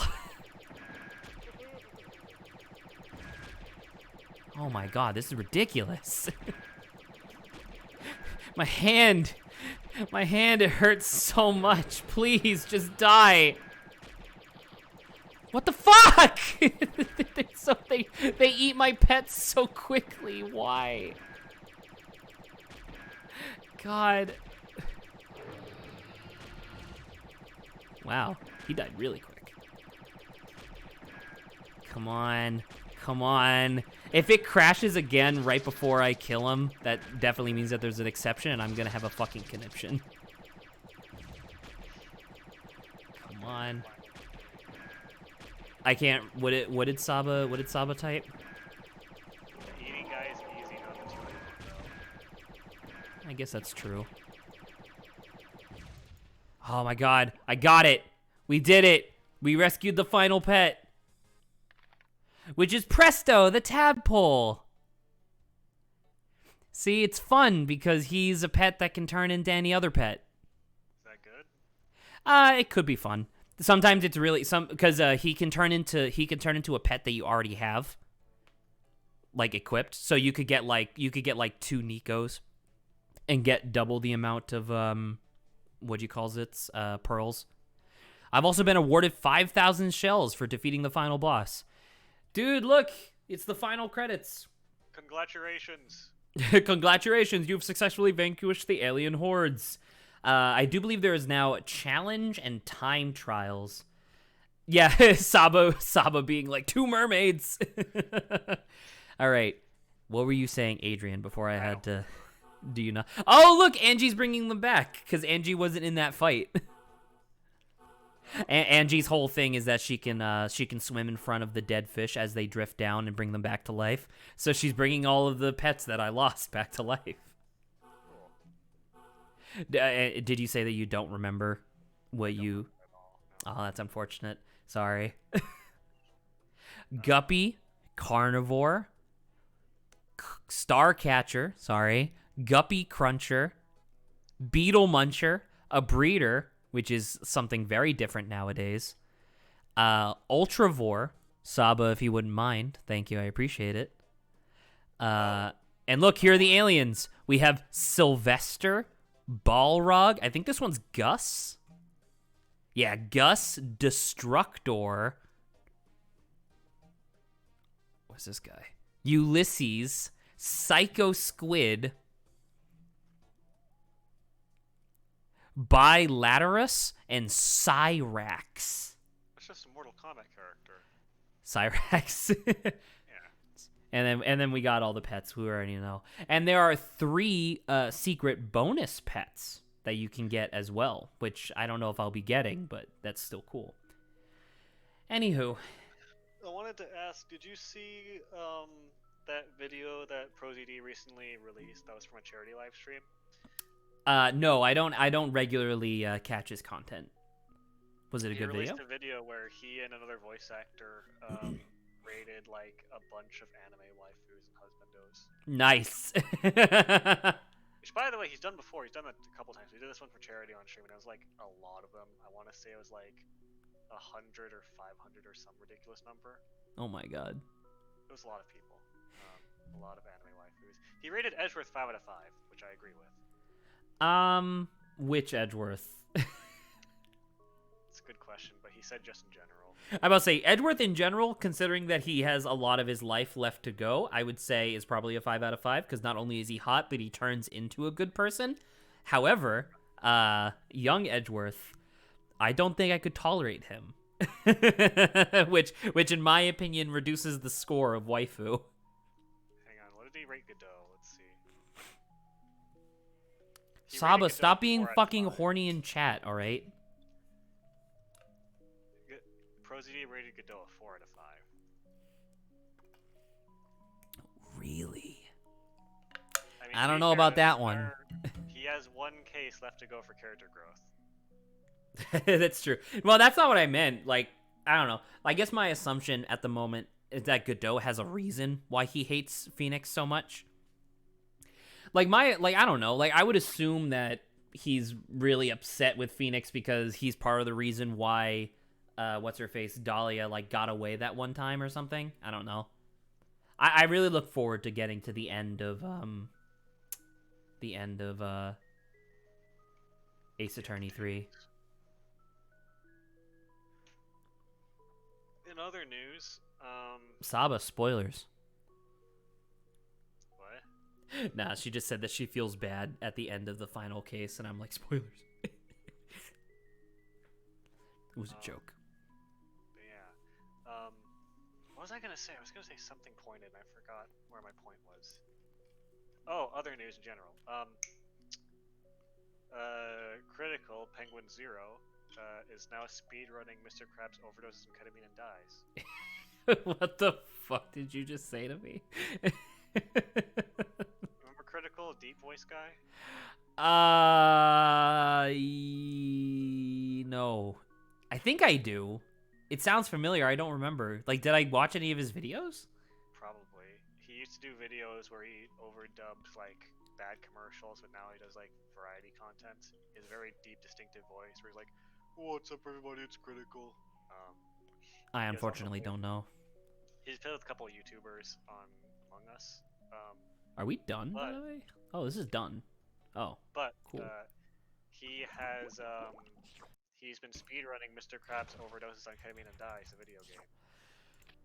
what a name. The current record is, I want to say, 21 seconds, I think. Hey, Adrian. Yeah, What do you want to name this guy? that guy. Yeah. Glorple McGrabby. Too many letters. Sorry. How many characters am I working with? I think it's like 12. Grabby hands.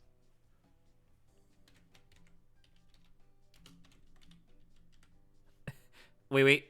No, hang on. Go back. No. Not even. So Grabby is correct, but don't put a space there.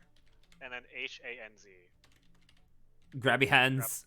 Grabby Hans. There you go. That's good. All right. Saba, at a later point, not that we're ever going to fucking play Insaniquarium again. I don't know. Maybe we'll do more chill streams in the future. Who knows?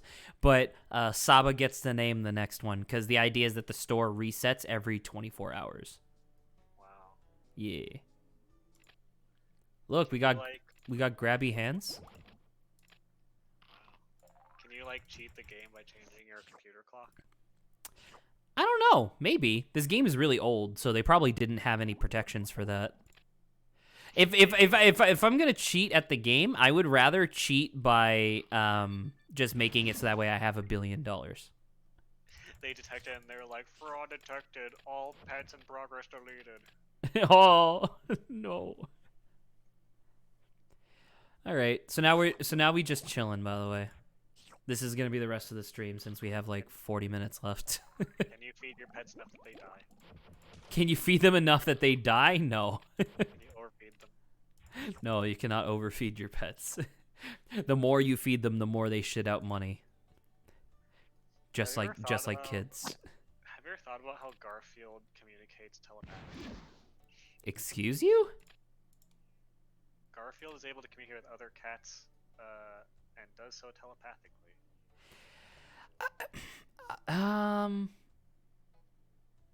I guess he literally does. Cats in the Garfield universe have telepathy.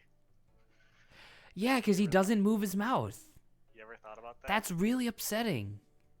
You don't like Garfield's psychic powers? No, obviously not. What's wrong with Garfield's psychic powers? It's baffling. The P in PSI stands for pussy. What the fuck did you just say to me? The P in PSI stands for pussy. Adrian, please. Oh, Saba didn't see this yet. I forgot because Saba wasn't here for the beginning of the stream. The stream. Saba, do you like the names of the 2 fish that I already had prior to the new one that I bought? They have good names. All right. What do you want to talk about, Adrian? Who named one of your fish Presto? Presto is the name of the pet he turned into Shrapnel. Oh, okay. Yeah, they put the name there so that way you can remember who's who. Okay. What was I gonna say? Saba says, lol, yeah. Crunchy and chewy was wild. I remember distinctly the French fry example I had. What was the final conclusion?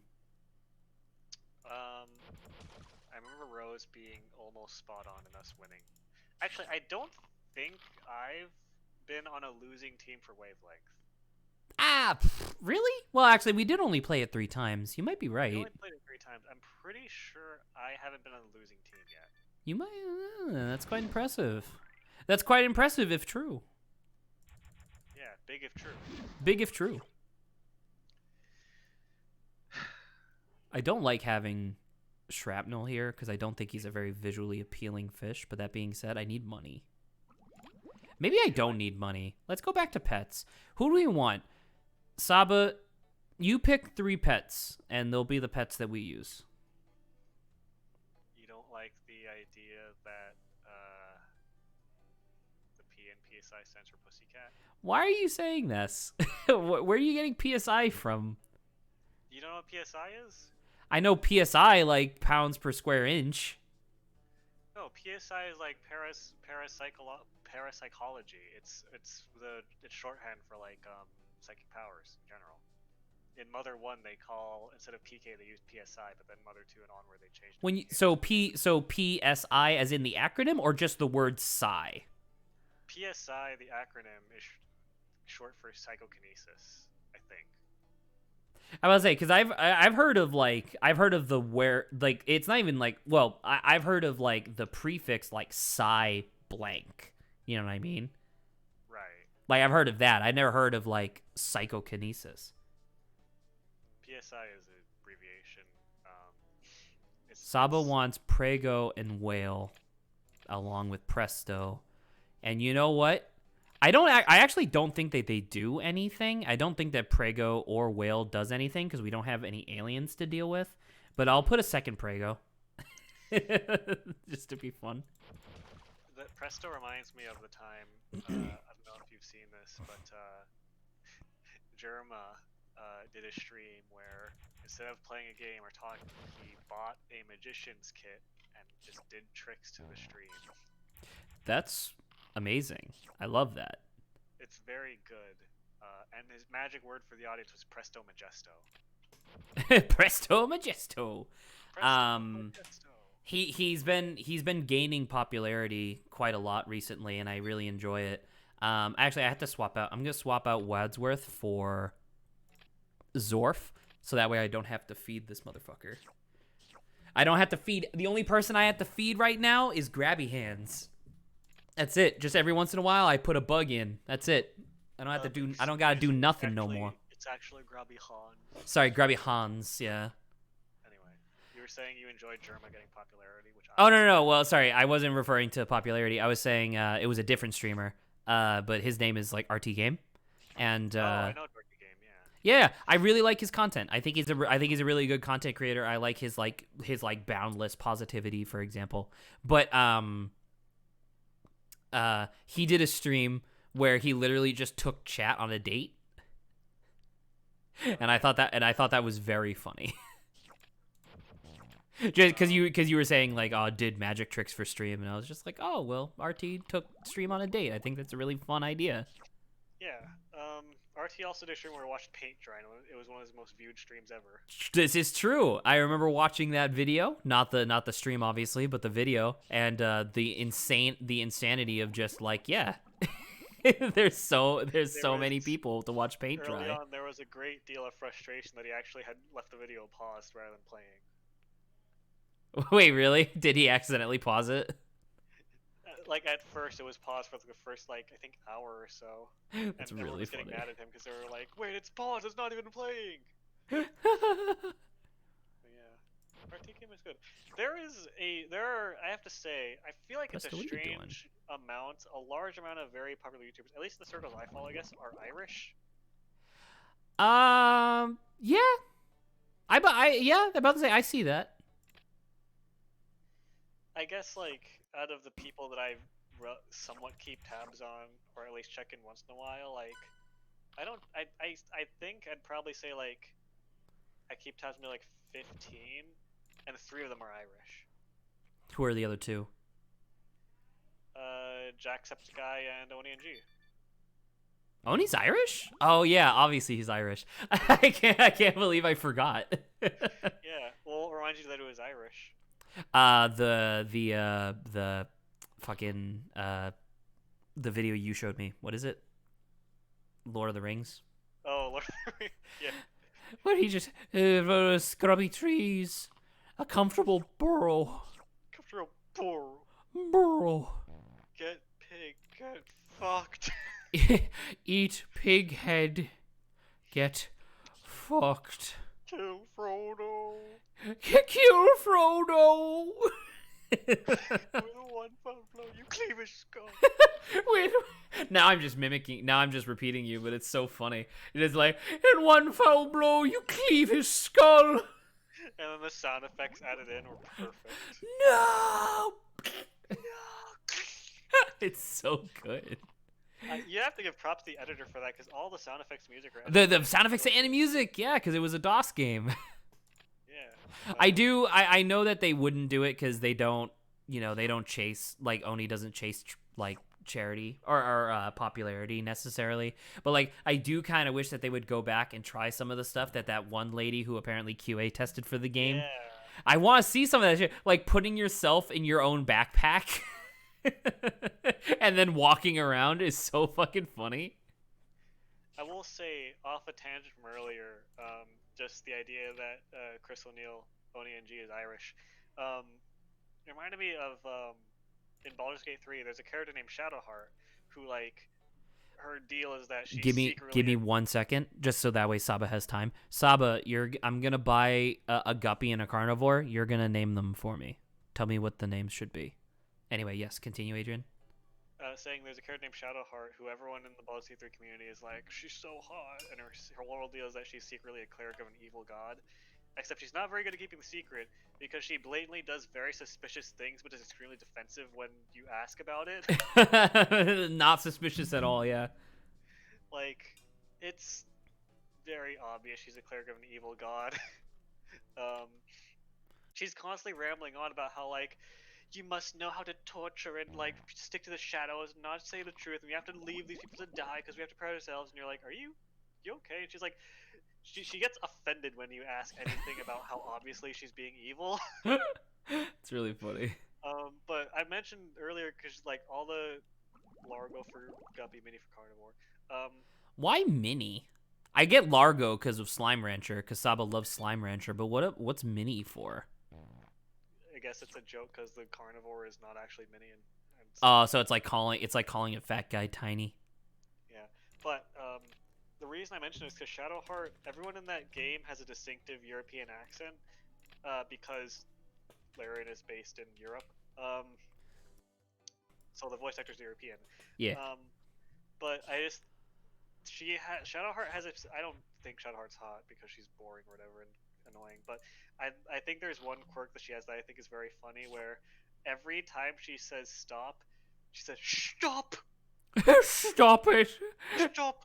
Like that's one of the first things she says to you. The first encounter you have with her is like you crash from an airship onto the beach, and then you walk 5 steps over and you see her on the beach, and she's pounding on the door trying to get in. And when she notices you, she turns around and says, "Stop! Not another step, we're all." And it's like, dude, bitch, I had the jump on you. I could have killed you by now, and you're the one making demands. Bitch, you live like this? Everyone in those games, or not everyone, but like, you have 5 companions. 3 of them are extremely abrasive, and it's Oh, just like, come on, man. maybe a bit much, perhaps. Oh my god. Another thing that annoyed me in Baldur's Gate 3, I like the game, but I have grievances. Yeah. One of the characters is a vampire companion, where like he doesn't want you to know he's a vampire, but again, he doesn't like the sunlight. Running water hurts him, and he suspiciously runs off at camp to go do something, and comes back, and later on he can find a desiccated boar. So yes, clearly he's very stealthy. Is People what I'm in that picking game up are not on. very good at keeping secrets, especially if they travel with you. But uh, so he's secretly a vampire. I was playing a character, and my character past check noticed him trying to feed on my character in the middle of the night, and I was like, "Dude, the fuck?" And he was like, "Okay, fine, I'm a vamp." He's also like a posh, snobby white guy, which Tumblr goes crazy for. He was like, "I just need a little bit of blood to function properly," and I was like, "Sure, whatever, I'll roll with it." And he drains my character's blood, and I was like, "Okay." And he keeps draining it, and I'm like, "All right, please stop." And I failed to check to get him to stop, and he kept draining, and I was like, "Okay, please stop." And I failed to check, and then the cutscene ends. I wake up, my companions are alive, my character's dead in the middle of camp. Just because he didn't stop draining your blood. Yes, and so I'm like, "Oh, okay." And I have one of the NPCs use like a revive scroll on me. I wake up, and I talk to him. The first thing he says in response to my character talking to him is like, "I already said I'm sorry." I'm like, That's pretty funny. "What the fuck are you talking about? No, you didn't." That's pretty good. I'm not It gonna was lie. That's funny. incredibly infuriating, and it made me hate the character. But Oh, that's really good. yeah, Larian really likes having NPCs that like are assholes that have to travel with you. It's the same thing with Divinity Original Sin, where like all the pre-generated like story companions, pretty much all of them are just assholes. It's a quirk that they have with their companions that I personally despise, but it's not enough to turn me off Baldur's Gate 3 because I'm a big sucker for D&D. Yes, we've established we've established this in your deep lore. I'm a sucker for D&D. So Saba, to answer your question, we will not be ending on this. Like in a minute or two, I'm gonna just go over to doing like a few minutes of the coin game, but I don't know. As of right now, I'm having fun just chilling with my 5 fish. I think it's cool. I like this. I got my weird fish who eats bugs. I got my 4 other fish that I don't have to feed. It's cool. It's a good time. So Adrian, speaking on the notion that you kind of brought up earlier of a character who is clearly evil and not very good at hiding it, I've been watching Jello Apocalypse do voiceovers with his friends of the Ace Attorney cross Professor Layton game. Are you familiar with this game at all? I know of it, but I've never seen any footage of it. Okay. So there is a character. The long story short, the reason why Ace Attorney and Phoenix, the reason why Ace Attorney and Phoenix Wright are together. The reason why, apparently, the Ace Attorney and the Professor Layton universe are the same universe, according to this game. And the reason why they're in this like weird alternate reality thing is because they both got sucked up by like a magical storybook, which is very Professor Layton, because Professor Layton does weird stuff like that, but Ace Attorney doesn't. So it's a little jarring there, but it's a really interesting setting. So I'm obviously super okay with it. I mean, Ace Attorney has magic, but not that much magic. It does? Oh, yeah, I'm about to say the spirit medium stuff. I'm about to say, they don't literally have, like, a magic storybook with like, wizards and witches in it. You know what I mean? Right. it's magic. It's more magic than Ace Attorney, but Ace Attorney does have magic. Like Professor Layton literally has a thing where one of the things you do in one of the Professor Layton games is that there is a portrait in a museum that you get sucked into, and it takes them back to dinosaur times. Right. You know what I mean? Like straight up magic. But anywho, there's a character. I kind of want to play Professor Layton. Yeah, me too, Saba. I'm not gonna lie. Professor Layton seems fun as hell, and it's just straight up puzzles as opposed to Ace Attorney, which is vaguely logic puzzles sometimes. But anywho, there's a character in this like alternate reality from the game named fucking Dark Law. And she's a super hot woman. She very clearly is hiding cat ears underneath like a head ribbon sort of thing because it like pokes up very suspiciously. And despite the fact that her name is fucking Dark Law, she insists on being your ally, that she's like helping you for like the beginning bit of the game. And there's like stuff where like you are trying to figure out the big mystery of like what's happening in this like magical town, but somehow the villains keep figuring out what you're trying to do, and it's like, oh, what happened? You know, like what could have possibly happened? Who would have guessed? Turns out, and I think this is really cool. Spoilers, by the way, not really spoilers because it happens relatively early, but it turns out she's not actually betraying you. It turns out her name is just Darklaw because her mother is actually betraying you. And she didn't know this. She trusted her mother implicitly. So whenever she was like helping you guys like save the day, she would go home and tell mother, and then her mother would betray her. Wow. And it's like, oh, that's like kind of neat actually. That's like a neat twist on that trope, I guess. And I thought that was fun. All right, we are probably good, dude. I did make like $100 and something dollars. I want this guy. This guy, he eats smaller shells and gives you like more valuable shells. I like him, but he's obviously extremely expensive. All right. We already discussed Germa's theoretical $4.8 billion debt, right? Yeah. Well, we didn't discuss it, but you introduced the concept to both me and Grant, I believe. That's probably about it. There's not that much concept. I just think it's very funny. I like because it was like a bet that he made or something. Like he was gonna give subs to like everybody in chat, and then he lost the bet. So technically, he's like $4 billion in debt. Yeah, it's a good meme. It's a good meme. Here's the thing: it started as $2.5 million in debt, and then he lost the bet, and then later on he slowly started bargaining with chat over time by doing certain things on stream to appease them, though he said would worth certain amounts of debt. It's like one of them was like he would play Spore on stream to clear out like $100 million in debt or whatever out of his $2.5 billion. However, he was playing Deal or No Deal. And he said, I bet you I'm going to get in the top half of the briefcases and double or nothing my debt if I don't. And then he lost. And so his debt went from like 2.4 billion to almost 5 billion, 4.8 billion.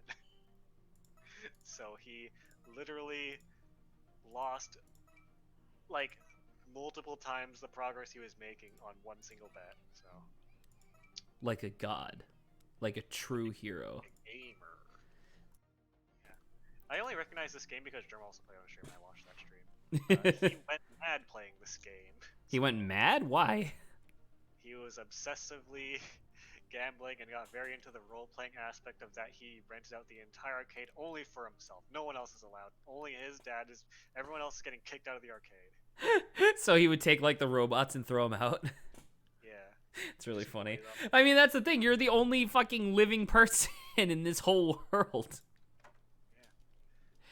I'm looking for scratch tickets. Yes! We can literally gamble. Oh, speaking of gambling, I've been getting into, not actually gambling, but just playing, like, Texas Hold'em. Just in general? Yeah, there's, like, a website I use that's free. It has some decent AI. That's fine. There's 5 players, including the PC, including the player, and everyone started with 1,000. My current record is I'm at 1,400. I am technically winning. Shit.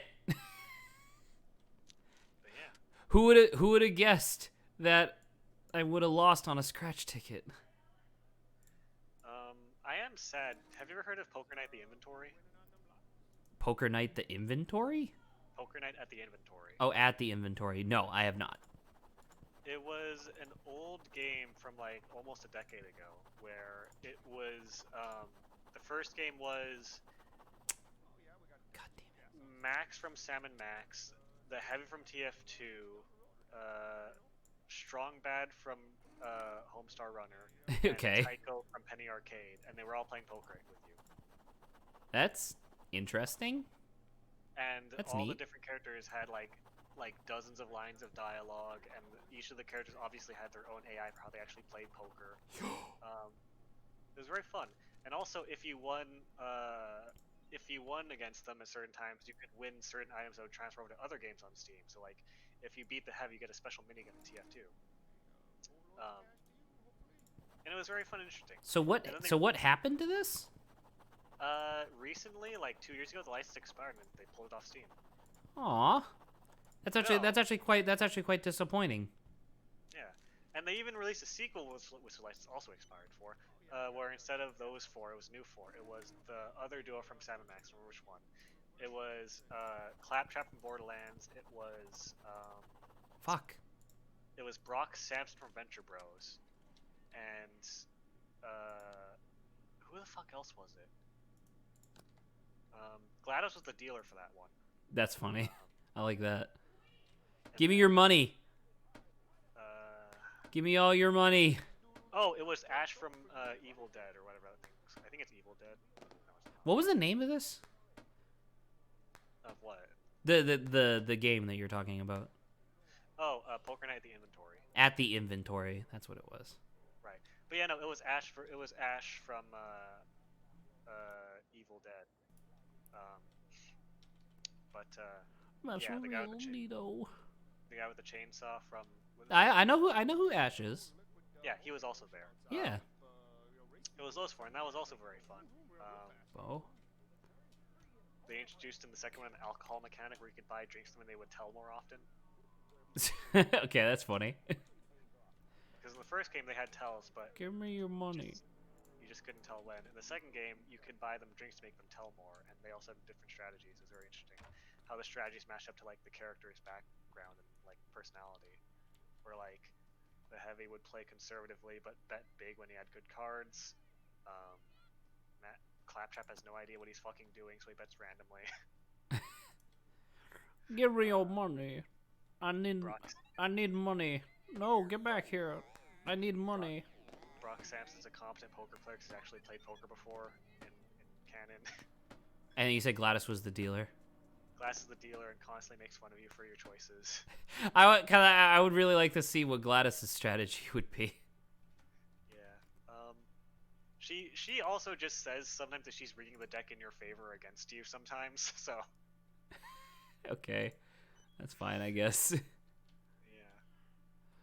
It's a very fun game to look at. I'm very sad I didn't buy it when I had the chance back before 2018.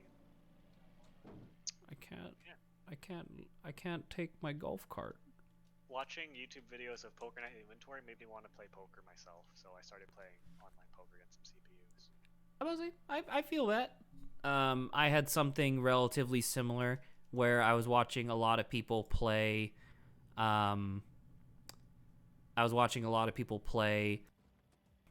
Mahjong, like Rishi Mahjong, and I got real into it for a hot minute there. So I get that. Which, by the way, Saba, but apparently we are unbelievably wealthy because we can get a teleporting limousine to drive us wherever we need to go. So apparently I didn't need to use the buses. Apparently the buses are for the survival mode of this game where you have to pay for everything. Luckily I don't have to do that because You're in birthday mode. I'm in birthday mode. Hi. All right. I got all these items. Have you heard of Germa's character, Mr. Green? No. So Germa was playing a gambling game. I think it wasn't poker. No, it was blackjack. He was playing a blackjack slash slot slide. It was a casino game.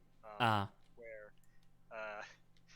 he just decided that the character he was playing as was like this corpulent green lump of a man, similar to the Goblin King from WoW or whatever. Okay. Where he just like constantly abuses everyone around him and grows more and more disgusting and like sweaty and like bloated as he wins more money.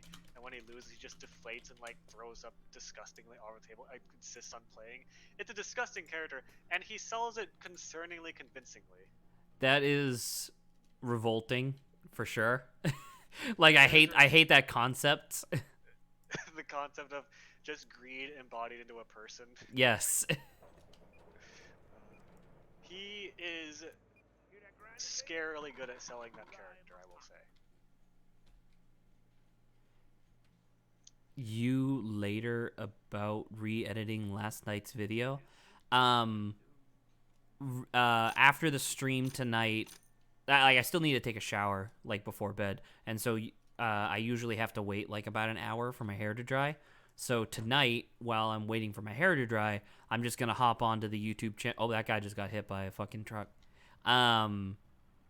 Tonight, while I'm waiting for my hair to dry, I am going to just take the YouTube video, and I'm just going to drop the end. That's it. I'm just gonna draw it up by about an hour, so that way all the personal stuff that Saba and I talked about last night isn't just.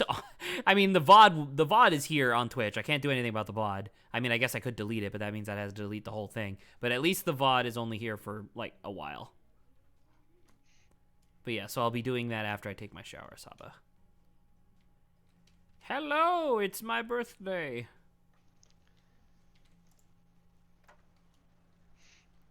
I thought it was really funny when in this game they added the fair rides. They had to actually give a name to the place. Hi, I've already been here, weirdos. All right, time for straight gambling. Straight gambling? Yeah, we're doing pachinko now. Does this? I guess it is pachinko.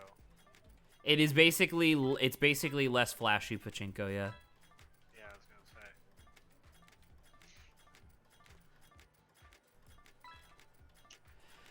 gonna say. Did you have something you wanted to talk about, Adrian? You're smacking your lips like you're thinking of something to say. Well, that's why I was smacking my lips. I was trying to think of something to say. I didn't have anything. Do ask me some hypothetical questions since we've been talking about Oni. You want to open this can of worms? Yes. I was talking with Grant about this sort of thing, but this is the sort of thing I want more of on stream. Not necessarily like hypothetical questions, but I want more discussions and stuff.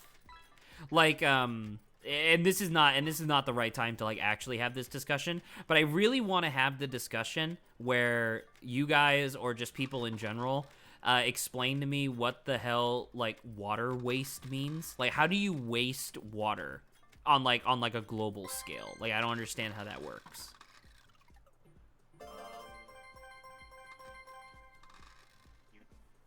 You put fresh water that's usable into disposal that taints it, and then you have to spend power to clean it when it could have been used for something already when it was not in the tainted system.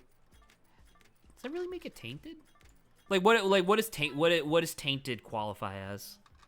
Like, okay, you have like a sink, and the sink runs relatively clean water, and then it drains and goes to the same place as garbage, just gross water, which taints all the water.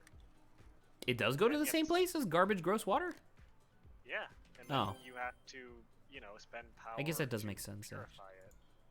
Okay. That's how you get rid of the waste water, yeah. Okay, so I didn't expect that. I didn't expect that to be such an easy answer. Literally, the hang up for me was that I did not realize that. Like, I guess I never thought about it before, but like, obviously, like toilet water that has been used goes to like the sewers and stuff like that. For whatever reason, in my 24 years of life, I kind of just assumed that clean water, quote unquote, like stuff from the sink that is just, I don't know, like left over from.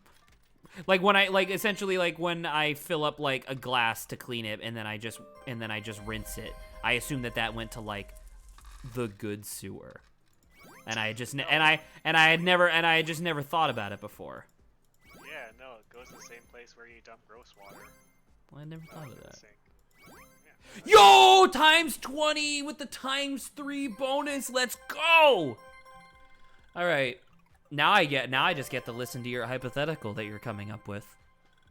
So, here's a hypothetical response. You're gonna have to be a lot louder, by the way. I can't hear you. Okay, here's a hypothetical, right? You were living your life as normal, and This is a How weird would- hypothetical already, because how would you feel if one day you were at work or whatever, you're out doing something, and imagine that COVID's in the state where people just go around and do things normally without worrying about it. okay.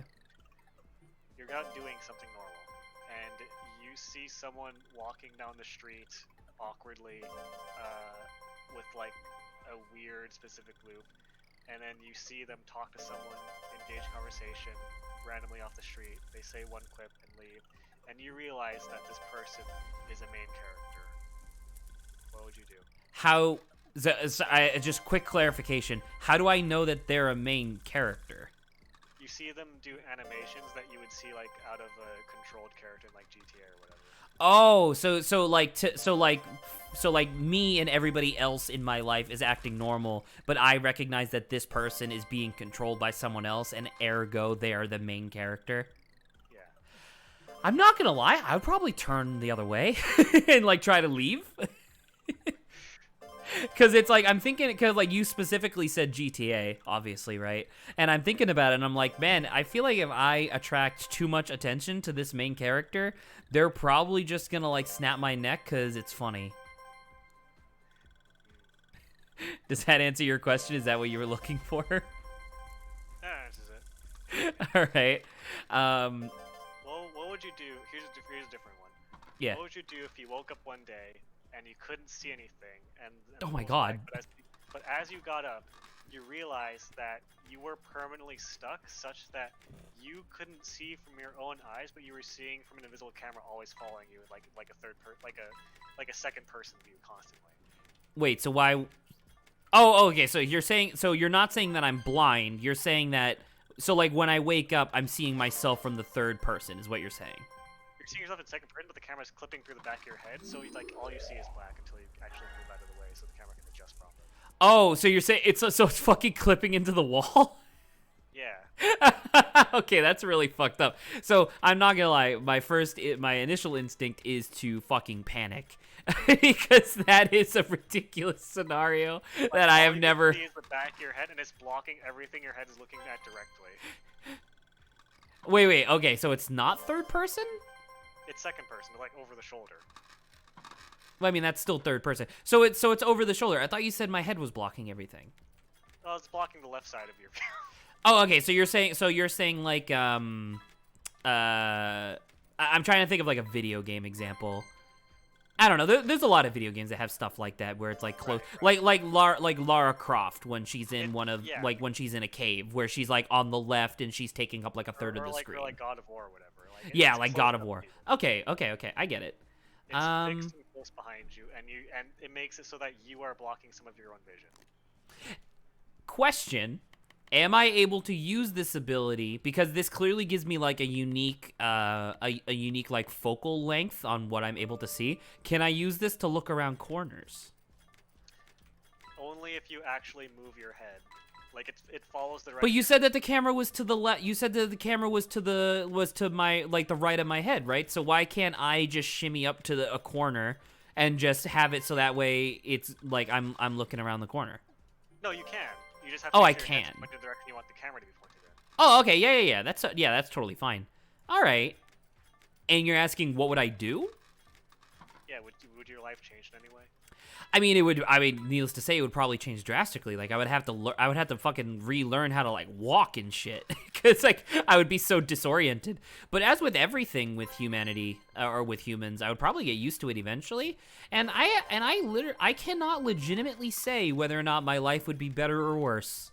You would have a very hard time interacting with things that are right in front of you. Why? I feel like I would actually have a lot more trouble interacting with things that are to my left because I can't fucking see anything to my left.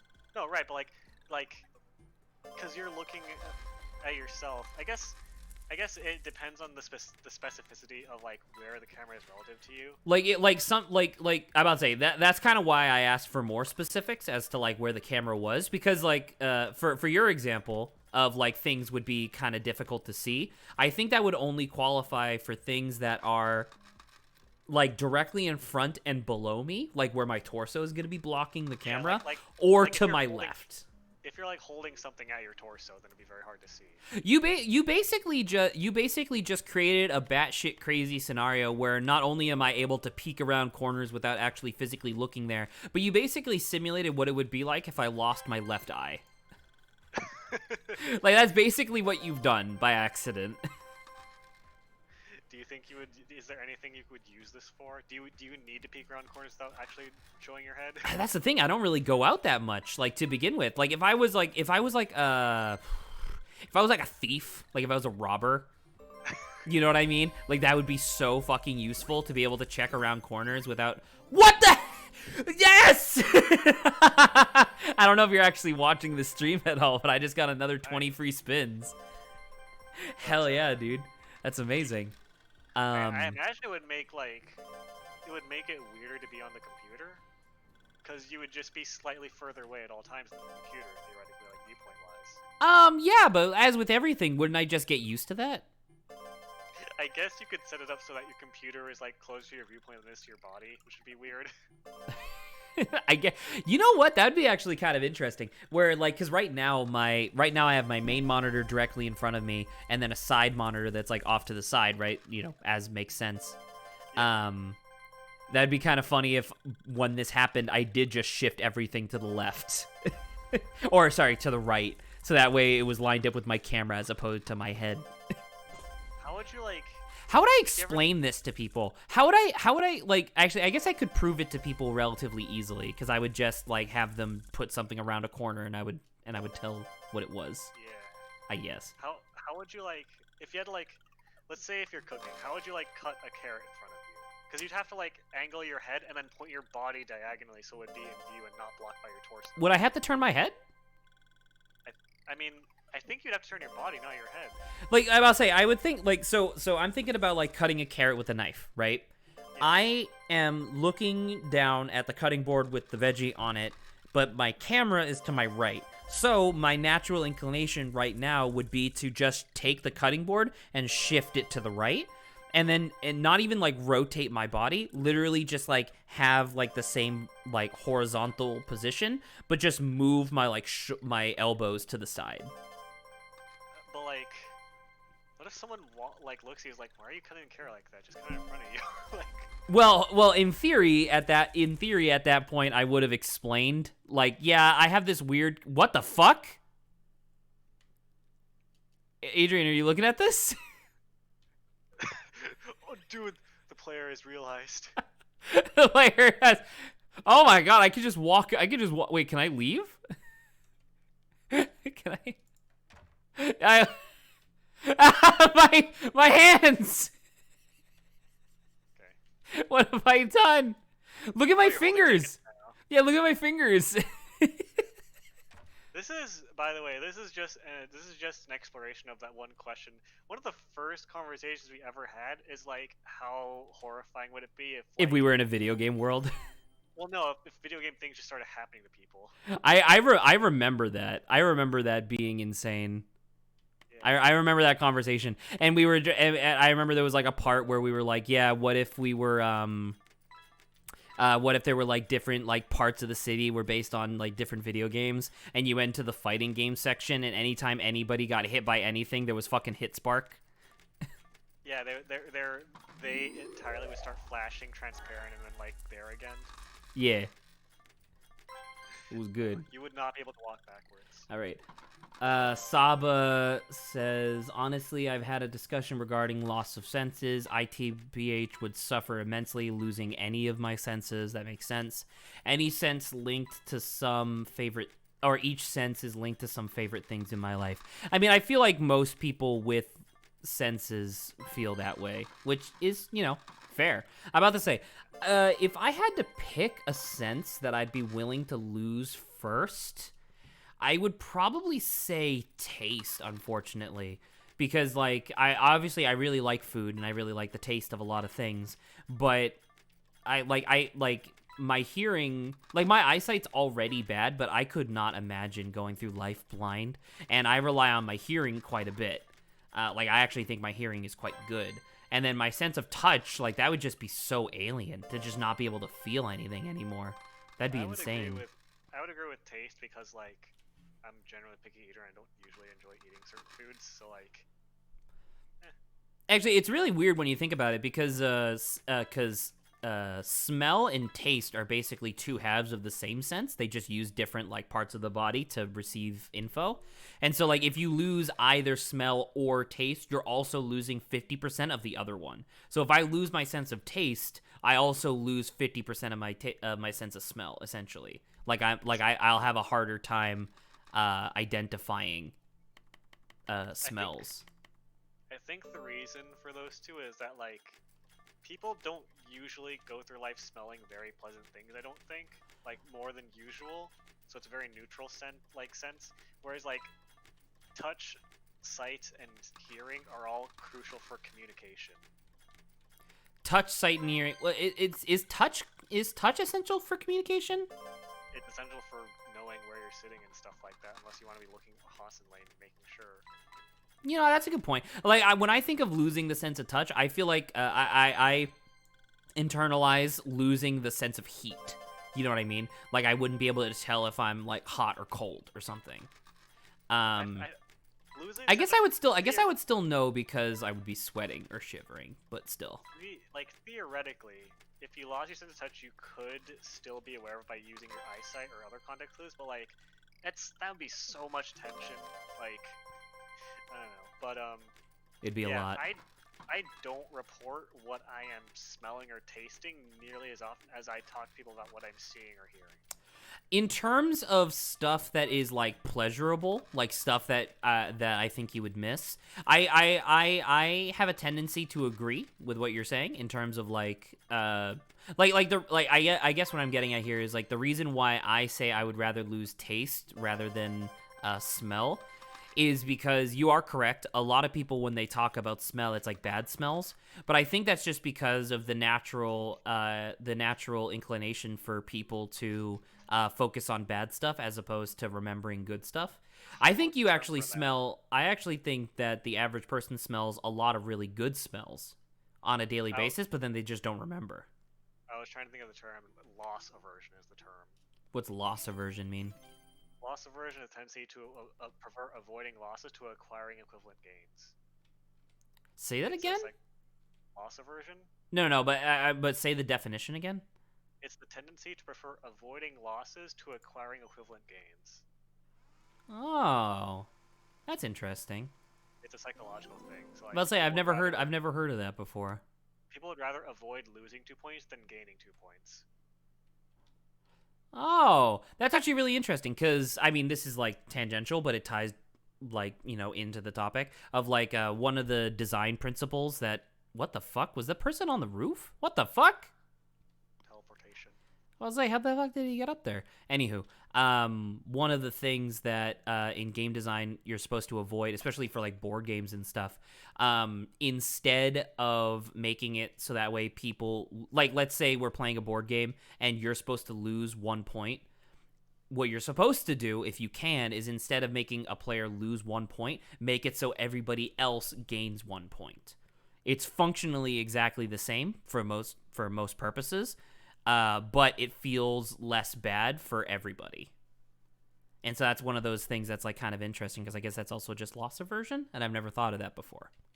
Yeah, it's a psychological thing that's consistent. People don't like. It's also a thing. People don't like losing. Yes, it's a memory thing where people will remember losses more than they remember, like, positives in life. Yes, yeah. I don't think that's the same thing as loss aversion, but it's very closely tied to it. I'm about to say that's just like that's one of those. please do not put items into the machines. The owner said, I didn't do that, man. Come on. Oh, I'm stuck. He said this is your last warning. What's he gonna do? Sorry? What's he gonna do? He said this is your last warning, but what do you do? What's he gonna do if you do it again? So if you're in survival mode, the owner of the arcades, if you there's a this is like just an example. There's like a corner store that you can go to that has like a pinball machine in the back, and you can get like a bunch of prizes from there. But you also have the option of smashing spacebar to tilt the machine to like jostle the ball where you need to go. If you do it too much and you're in survival mode, the owner of the corner store will straight up fucking kick you out and steal all your money. So yeah. Let me go to the. Oh, I went I'll to be the. honest, I thought it was going gonna be more violent. What? I thought it would just go over and strangle you. Well, I mean, keep in mind, everybody in this game is one of these weird, like, robotic weeble wobbles. But there are people. I don't think I'll be able to find them in good time. But there is a group of people that you can find, a group of these NPCs who one of them looks like he has a gun, and the other one has like a baseball bat. And the guy points the gun at you if you walk up to him, and there's like a voice line that just says "Get lost," and then he fires it, and it shoots with a bang. Actually, it might be right here. Oh, they're not here right now. So normally they're hanging out right here. Oh wait, is this the guy? Oh, this is the guy. Look, he has a gun. Oh. Yeah, look, and he starts shooting you, but it's a rubber band launcher. And then the other guy who has the baseball bat, it's a fucking the baseball bat is like a foam baseball bat, so it doesn't hurt. Wow. It's really funny. Like, this entire island is run by robots. It makes no sense. Oh yeah, stream is over, but I just wanted to take a quick moment to sell this garbage that I don't want. All right then. There you It was go. a good stream. I'm keeping Blue Sheen. I must say, I thought this was a good stream. I thought this was entertaining. Yeah.